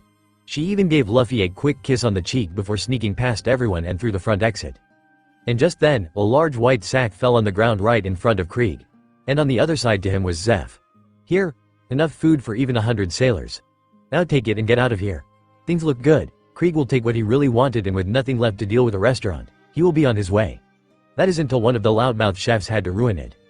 What are you doing, Chef Zeph? He said until Luffy suddenly glared at him. Do you ever shut up, and now Krieg will never leave? He said, and everyone was wondering why until Krieg finally spoke up. Zeph? As in, Redfoot, Zeph? You're still alive? Krieg asked the head chef of the restaurant. I thought you perished in a storm 9 years ago. So what if I am alive? I can't be a sailor anymore now that I have only one leg. But that doesn't matter to me. Zeph said. I am now a chef and I still have my 2 hands, so I can still cook. You're looking at an old man who is nothing like when I was Redfoot. Who is Redfoot? Usopp asked, and Luffy answered. The owner, Usopp. He wasn't always the head chef of the floating restaurant, he used to be a pirate. He started to explain, and everyone gasped at that fact. When he was a pirate, he was the captain and cook of his crew, so he was unique. He never used his hands in combat and instead used his legs to fight. His monstrous strength and skill with his kicks can shatter granite and leave footprints in steel. He was known as Redfoot because of how his legs are usually stained with the blood of his enemies. Everyone was amazed once Luffy finished his story. Who would have thought that the one-legged chef used to be a pirate, and a very well-known one at that? I even heard that after a year in the Grand Line, you came back only to vanish from the seas. Got it all in one package, boy. And now that is all in the past. Zeph said in a stubborn tone that showed some modesty as well as honesty. You forgot to mention one more thing, Straw Hat Boy. Krieg decided to cut in as well. Once you made it back from a year in the Grand Line, you had a notebook. A notebook that contained everything you ever learned, everything you ever used, everything there is to sail on the Grand Line. I need it since I just came from the Grand Line myself, but didn't last more than a week. Now everyone was scared. They were aware of how powerful Krieg and his crew were, but to hear that they failed to last more than a week in the Grand Line. Just how dangerous is the world's greatest ocean? No, Zeph finally broke the ice. That notebook is also everything about me and my old crew. It is a testament to our own strength, and I will keep it until I die. Fool, Krieg burst. I had everything once I entered the Grand Line: power, numbers, tactics. All I didn't have was information, and you are the only man in the East Blue that has it. I need it, Krieg shouted, but Zeph was not budging. Sorry, Krieg. Luffy cut in once again. But when only you still standing and a starving crew behind you, you can't be taken seriously, and neither will be your words. A general without an army to lead is as good as dead. Krieg gritted his teeth and sighed. Fine, Straw Hat Boy, but don't think that you will off the hook for denying me what I want. I will be back and with an army to lead. Then I will take that notebook even if I have to sink this stinking restaurant to the bottom of the ocean. Krieg then took the sack of food, hung it over his shoulder, left the Barati via the front door. After a moment of silence, everyone soon turned to Zeph. Now what, boss? You have doomed us all? Wait until every single one of Krieg's pirates finally gets fed? Then we all are dead? Shut up. Zeph sighed in relief that Luffy had silenced his idiotic brand of chefs. Thanks, boy. And you lot should be grateful that Krieg was smart enough not to sink this place with all the food going down. We have been given time to defend ourselves. If you are cowardly enough to jump ship, for all I care. Zeph said to the chefs, and they never budged. Just bring out an oversized eating tool for each one to hold like a spear. They all said that they have no place other than the Barati, so they are going to defend it. But all that was dashed when Luffy had violently left the table and headed towards to the front door to say, "Guys, Zeph. The hawk has arrived to finish off his prey." As soon as those encrypted words were said, the sound of a large mass hitting the water and screams had lured everyone else outside. XXXXX outside the restaurant was the same ruined ship that scared away the customers, but it had a large cut that pretty much sliced it into two. "Captain, the ship is listing," one of the sailors that was unfortunately still on the listing ship shouted to Krieg, who was on a safer portion, watching in horror and disbelief. "Listing? My flagship galleon? Impossible." Krieg could only watch until his signature ship finally collapsed under all the damage, and now it is garbage floating on the sea around the Barati. "Hey Krieg." The large man turned to see Luffy smirking at him. The sight alone had started to make him angry. "You sure were stupid in the Grand Line. You dared to interrupt his nap, and now he has followed you all the way back to the East Blue. Thanks a lot," Luffy said in a sarcastic tone that dragged a proverbial dagger through Krieg's chest. "What the hell are you talking about? That bastard attacked first, and look at the hell he had down to my ships. That was my only own left," Krieg retorted, but Luffy just shook his head in a way to say, "Whatever." "Captain. There he is. That is the man who almost sank us, and now he is here in the East Blue with us." Another of the Krieg pirates shouted and pointed into the direction of a boat that was in the shape of a coffin with a single sail, a couple of eerie candles, and then there is the sailor that is on the ship. "Zoro," Luffy said to his first mate, who was shaking like a leaf. "That is the man you claim to beat. I present the greatest swordsman in the world, Dracula Mihawk." Mihawk is a tall, lean man with black hair, a short beard, mustache, and sideburns that point upwards. His strangely colored red eyes resembled that of a hawk. He wears black and red ornate clothing with a crucifix pendant, which gives him the appearance of a Spanish swordsman. His attire consists of a wide-brimmed black hat decorated with a large plume, and a long, open black coat with no shirt underneath, with red, flower-patterned sleeves and collar. He wears white pants held up by a decorated belt and tucked inside overly large boots in comparison to his leg size. He wears a kogatana around his neck, appearing as a goldine, and carries his sword on his back. At times he isn't using it. The large sword is a curved black blade in the shape of a crucifix, with a golden handguard decorated by red beads, and a hilt wrapped in bandages, with a particularly big bead at his extremity. "Hello Luffy. I thought you will be in the Grand Line by now." Mihawk started to speak in a calm and otherwise bored tone. "You know how I take lessons of others to heart, and it doesn't hurt to take people with real potential along, or they will just be wasted away if they stay in the East Blue," Luffy said in a causal tone that's scaring everyone. Luffy was by all means an actual swordsman, but even other swordsmen are reluctant to be this way with the best in the world. Fine. And who is this approaching me?" Mihawk said before he got everyone facing Zoro, who seemed to be in a trance of something. "My name is Roronoa Zoro, and my dream to be the best in the world. And to do that, I ask to challenge you," Zoro said, which caused no only gasps from almost everyone present, but the Krieg pirates all recognized Zoro as the pirate hunter and user of the three-sword style. "You think you can make yourself look brave by thinking you are the first to challenge me, Frog? I know of a real swordsman, one that I can truly call a rival. And then there is Luffy, he is someone I can actually take seriously," Mihawk said to very blunt. But Mihawk then jumped so fast that he practically teleported from his boat and behind Zoro, much to the horror of the Krieg pirates. "I must ask, before I kill you over such rashness, why do you challenge me? It is bravery or foolishness?" "Neither. It's called ambition and also a promise to a late friend. And I will not die before any of them are fulfilled," Zoro answered while taking out his personal double blades while placing the Wado Ichimonji from his late friend in his mouth. And yet, Mihawk ever even reached for the large sword on his back. Instead, he took what seemed to be a necklace with a cross in the middle. Taking the cross, Mihawk reveled it to be a disguise for an unusually small dagger with the top half as the handle. "What's that for?" Zoro said in growing frustration. That Mihawk not only wasn't afraid of him like all the previous prey, but thought that a blade that small will be all Mihawk needed to fight him. "That's Mihawk's kogatana," Luffy said, not caring if anyone heard or not. Sensing that he at least got some attention for that statement, he continued. "Mihawk uses it to determine if his next opponent is really all they say. It took me an entire year fighting that thing to even get Mihawk to realize how old it was getting. What do you mean, Luffy? Usopp asked, and Luffy smiled. You trained with Mihawk. A smirk was all anyone needed for an answer. That and this. Sure, but the rest is a story for another time. Luffy said, and faced the conflict which could only be a one-sided battle. Zoro was now fighting like a madman, enraged at the silent insult Mihawk was showing. That was because Mihawk is so good with blades that he was able to match and overwhelm Zoro with only a pocket knife. When Zoro tried to get serious, he unwillingly let his guard down and was stabbed in the chest with the kogatana. Brother, damn. Johnny and Yosaku were outraged at the sight but suddenly found themselves dizzy and unable to even lift themselves over the railings. Usopp was a little surprised at the sight but only looked at Luffy with the expression on his face, saying everything running through his mind. Meanwhile, Zoro was not even trying to escape, and it was because he treasured his honor over his life. In one twisted way, that is a good way to go. Mihawk was impressed that Zoro realized that the former had missed the latter's heart on purpose. Taking out his biggest blade from his back, that Mihawk called Black Sword Yuru, he charged for Zoro, who was preparing to use his strongest move. However, it was not enough, and Zoro was left with 2 broken swords in his hands and even more damage to his body. But he refused to back down now. Scars on a swordsman's back is his greatest shame. Excellent. That was to be the last word heard until the sound of flesh ripping apart and settled in everyone's ears. And after only a few seconds that felt like an eternity, this cut the silence in half. Zoro was in great pain, and it seemed like the world had suddenly gotten silent and numb. But all this was actually the moment Zoro needed. To see just how strong the world's greatest is. And all this reminded him of just how strong Zoro saw of his captain that made him feel like a little frog in a big ocean. It was back when and where Zoro actually first saw Luffy and also saw just how powerful the raven-haired pirate captain really is. Flashback begins. You, Luffy, no, STRAWHAT. They all reacted to Luffy taking in the marine bullets, and yet Luffy didn't get riddled with holes like a piece of Swiss cheese. It will take more than that to kill me. Luffy laughed at everyone's expressions. Just who the hell are you? Everyone shouted while ignoring the armless marines and the pile of rifles at Luffy's feet. And neither did Luffy, who said proud and clear, I am Monkey D. Luffy, and my dream is to be the best pirate of them all. I am going to be the Drunken Pirate King. Drunken Pirate King? What the hell does that mean? Zoro asked, suddenly lost all his shock and was now feeling confused. It means what it means, Zoro. You ought to know that. Luffy said and took out his prize to show to Zoro.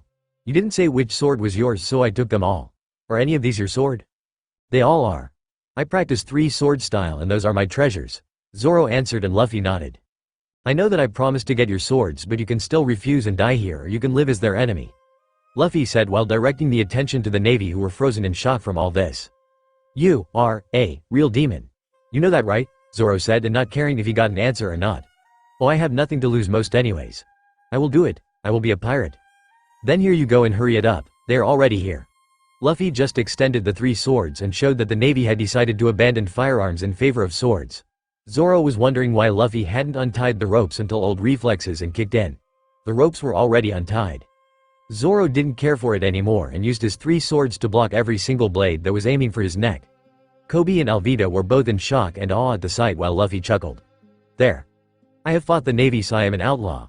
I don't care anymore, but I do have a dream. To be the best swordsman in the world. And I will succeed with or without your help. So don't get into my way. I don't intend to, and especially not with men with dreams. There is just so little of us in the world. Luffy said before raising one of his legs. So duck. Zoro was wondering why Kobe and Alvida started to back away.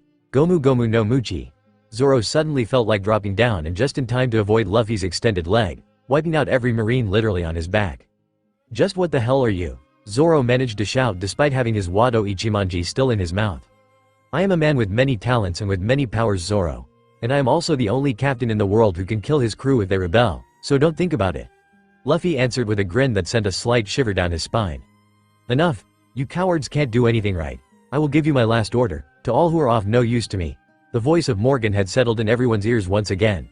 Every single marine in this courtyard better prepare to slit their throats once I give the signal, or I will kill you all if you hesitate. That really sent things over the edge, and the poor marines just picked up their swords and placed the tip on the skin of their throats, ready to take their own life due to cowardice. Good one, father, look at me.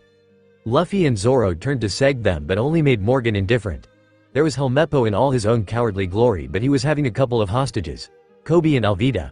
Helmeppo dared to have a gun at Kobe's temple while having his other hand on one of Alvida's breasts, threatening to rip them off. Don't you move or they both will met their end. They must have been stupid to cross us and follow a selfish idiot like you. You sent them here just to get Zoro all to yourself. Admit it. Luffy didn't say a word but only smirked like a madman, only waved his hand briefly only to settle off a chain of events like never before, all at the same time. The first thing to happen will be Helmeppo suddenly started to shake and let go of his hostages. Go. Luffy said, and Kobe picked up the pistol and shot Helmeppo in the eye.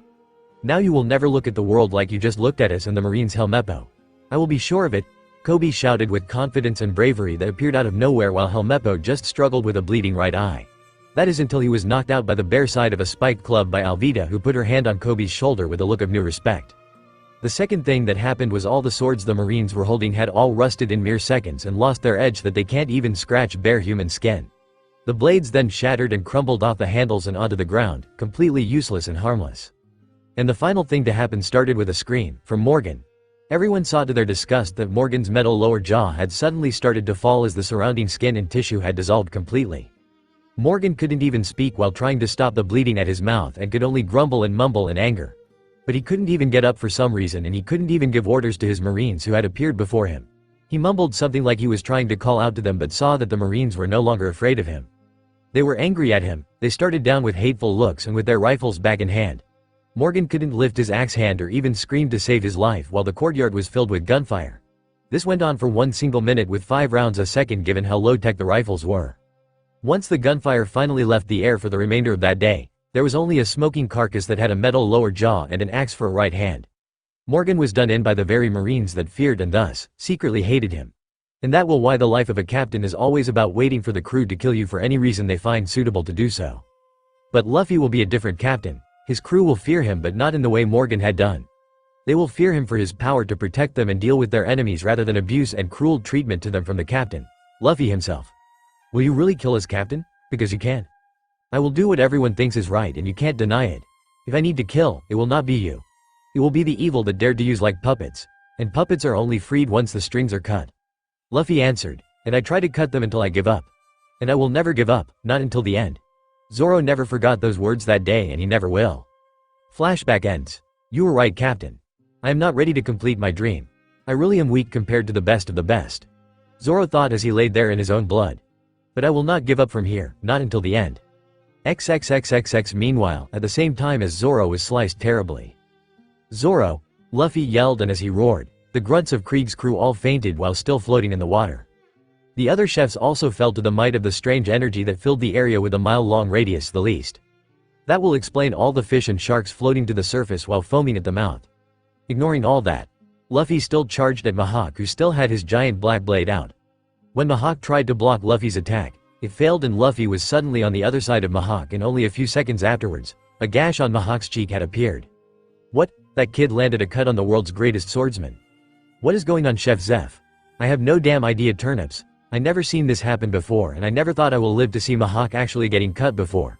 Not since he became the greatest swordsman in the world. Zeph shouted with his calm and controlled expression was actually broken. While everyone around the wreckage were in shock, Luffy's crew were feeling something else. Worry. They have seen this happen before and it usually means that Luffy's anger has been triggered, and when that happens, people get serious hurt and more serious wounds were soon to happen to them. Johnny and Yosaku suddenly found the strength to get to Zoro and take him away for the wreckage. Meanwhile, Mihawk actually smiled for once and was able to block Luffy's next attack, but the remainder impact force had sent him right into one of the broken masts in the wreckage.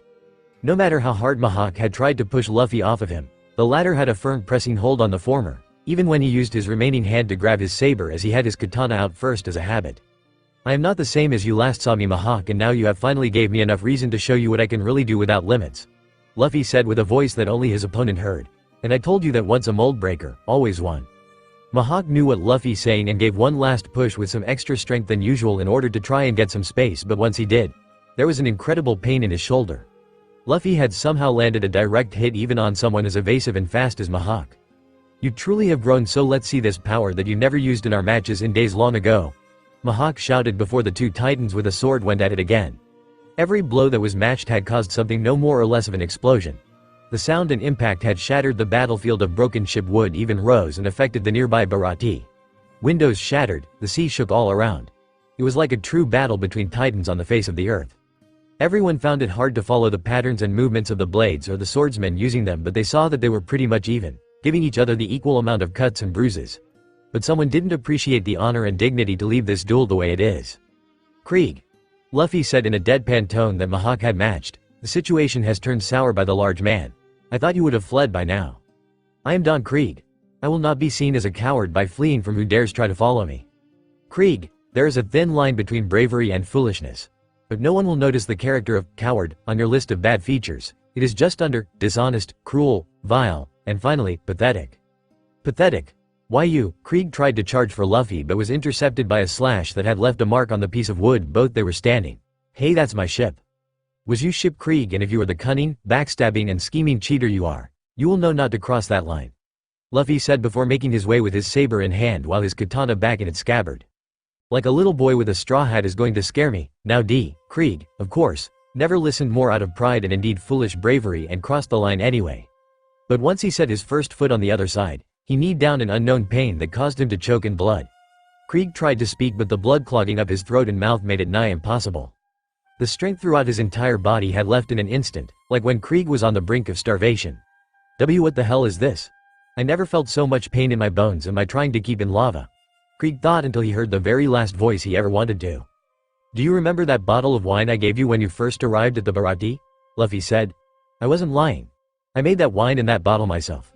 And I never give it except to those I wish to kill in the next 24 hours. And that is because I can easily use my powers to poison you, Krieg. Everyone gasped in disbelief, shock and horror. This kid actually tricked Krieg into digesting poison. Just what is wrong with this boy? All they can do is ask themselves that once they saw that Krieg couldn't even stand on his knees anymore and fell to the deck with his face contorted in pain and something he claimed to lack, fear. And if that wasn't ugly enough, the eyes and mouth were leaking tears of foam that caused something of an acidic reaction with the deck wood. And then, nothing happened. No one moved. No one spoke. It was like no one was able to breathe. That is until coughing was heard and water leaving one's mouth had followed. It was Zoro, and he finally came to after that near-death experience that sent Luffy over the edge for only a few minutes. Zoro, big brother, cough cough, I didn't kill your first mate Luffy. I merely tested him, and since he proved to be better than the insects that come and go, I spared him. Mihawk said and faced the direction of Zoro after placing his Yuru back into its holder on the former's back. He then announced to Zoro that he was waiting for the latter to come and take his title. And you should look for Zoro, Luffy. Because if he dies before taking my throne, then I will hunt you down and kill you, understand? Yes, master. Luffy, but Mihawk just chuckled, something as rare as a blue moon for the all-serious and stern Mihawk. You have no reason left to call me that, Luffy. I really have nothing left to teach you about, and I know you will not abuse my teachings, so see the world, make more friends and do what only Roger was able to do. That was to be the last of Hawkeye Mihawk for the remainder of the day and pretty much the whole year. Unless Luffy has anything to say about it. XXXXX later, it was then a hassle to ship out the scrap wood from Krieg's old ship. And what is more is to handle the corpse. The chefs found out that they could cover up even half a year's worth in costs and bills if they turned in Krieg for his bounty. As for the rest of his crew, they were all piled into a rowboat and told to never go near the Baratie ever again, with one exemption of course. Jin, despite being called the man-demon, never wanted any of this to happen and foolishly mixed his feelings of being in debt with his loyalty to Krieg and the Krieg pirates. But it helped when one of the Krieg pirates, a large man named Pearl, tried to protest and even become the next captain. Jin put a cork in it and Pearl out of business for good, despite the fact that Pearl never lost even a pint of blood in all of his battles or get a scratch on the various shields on his body.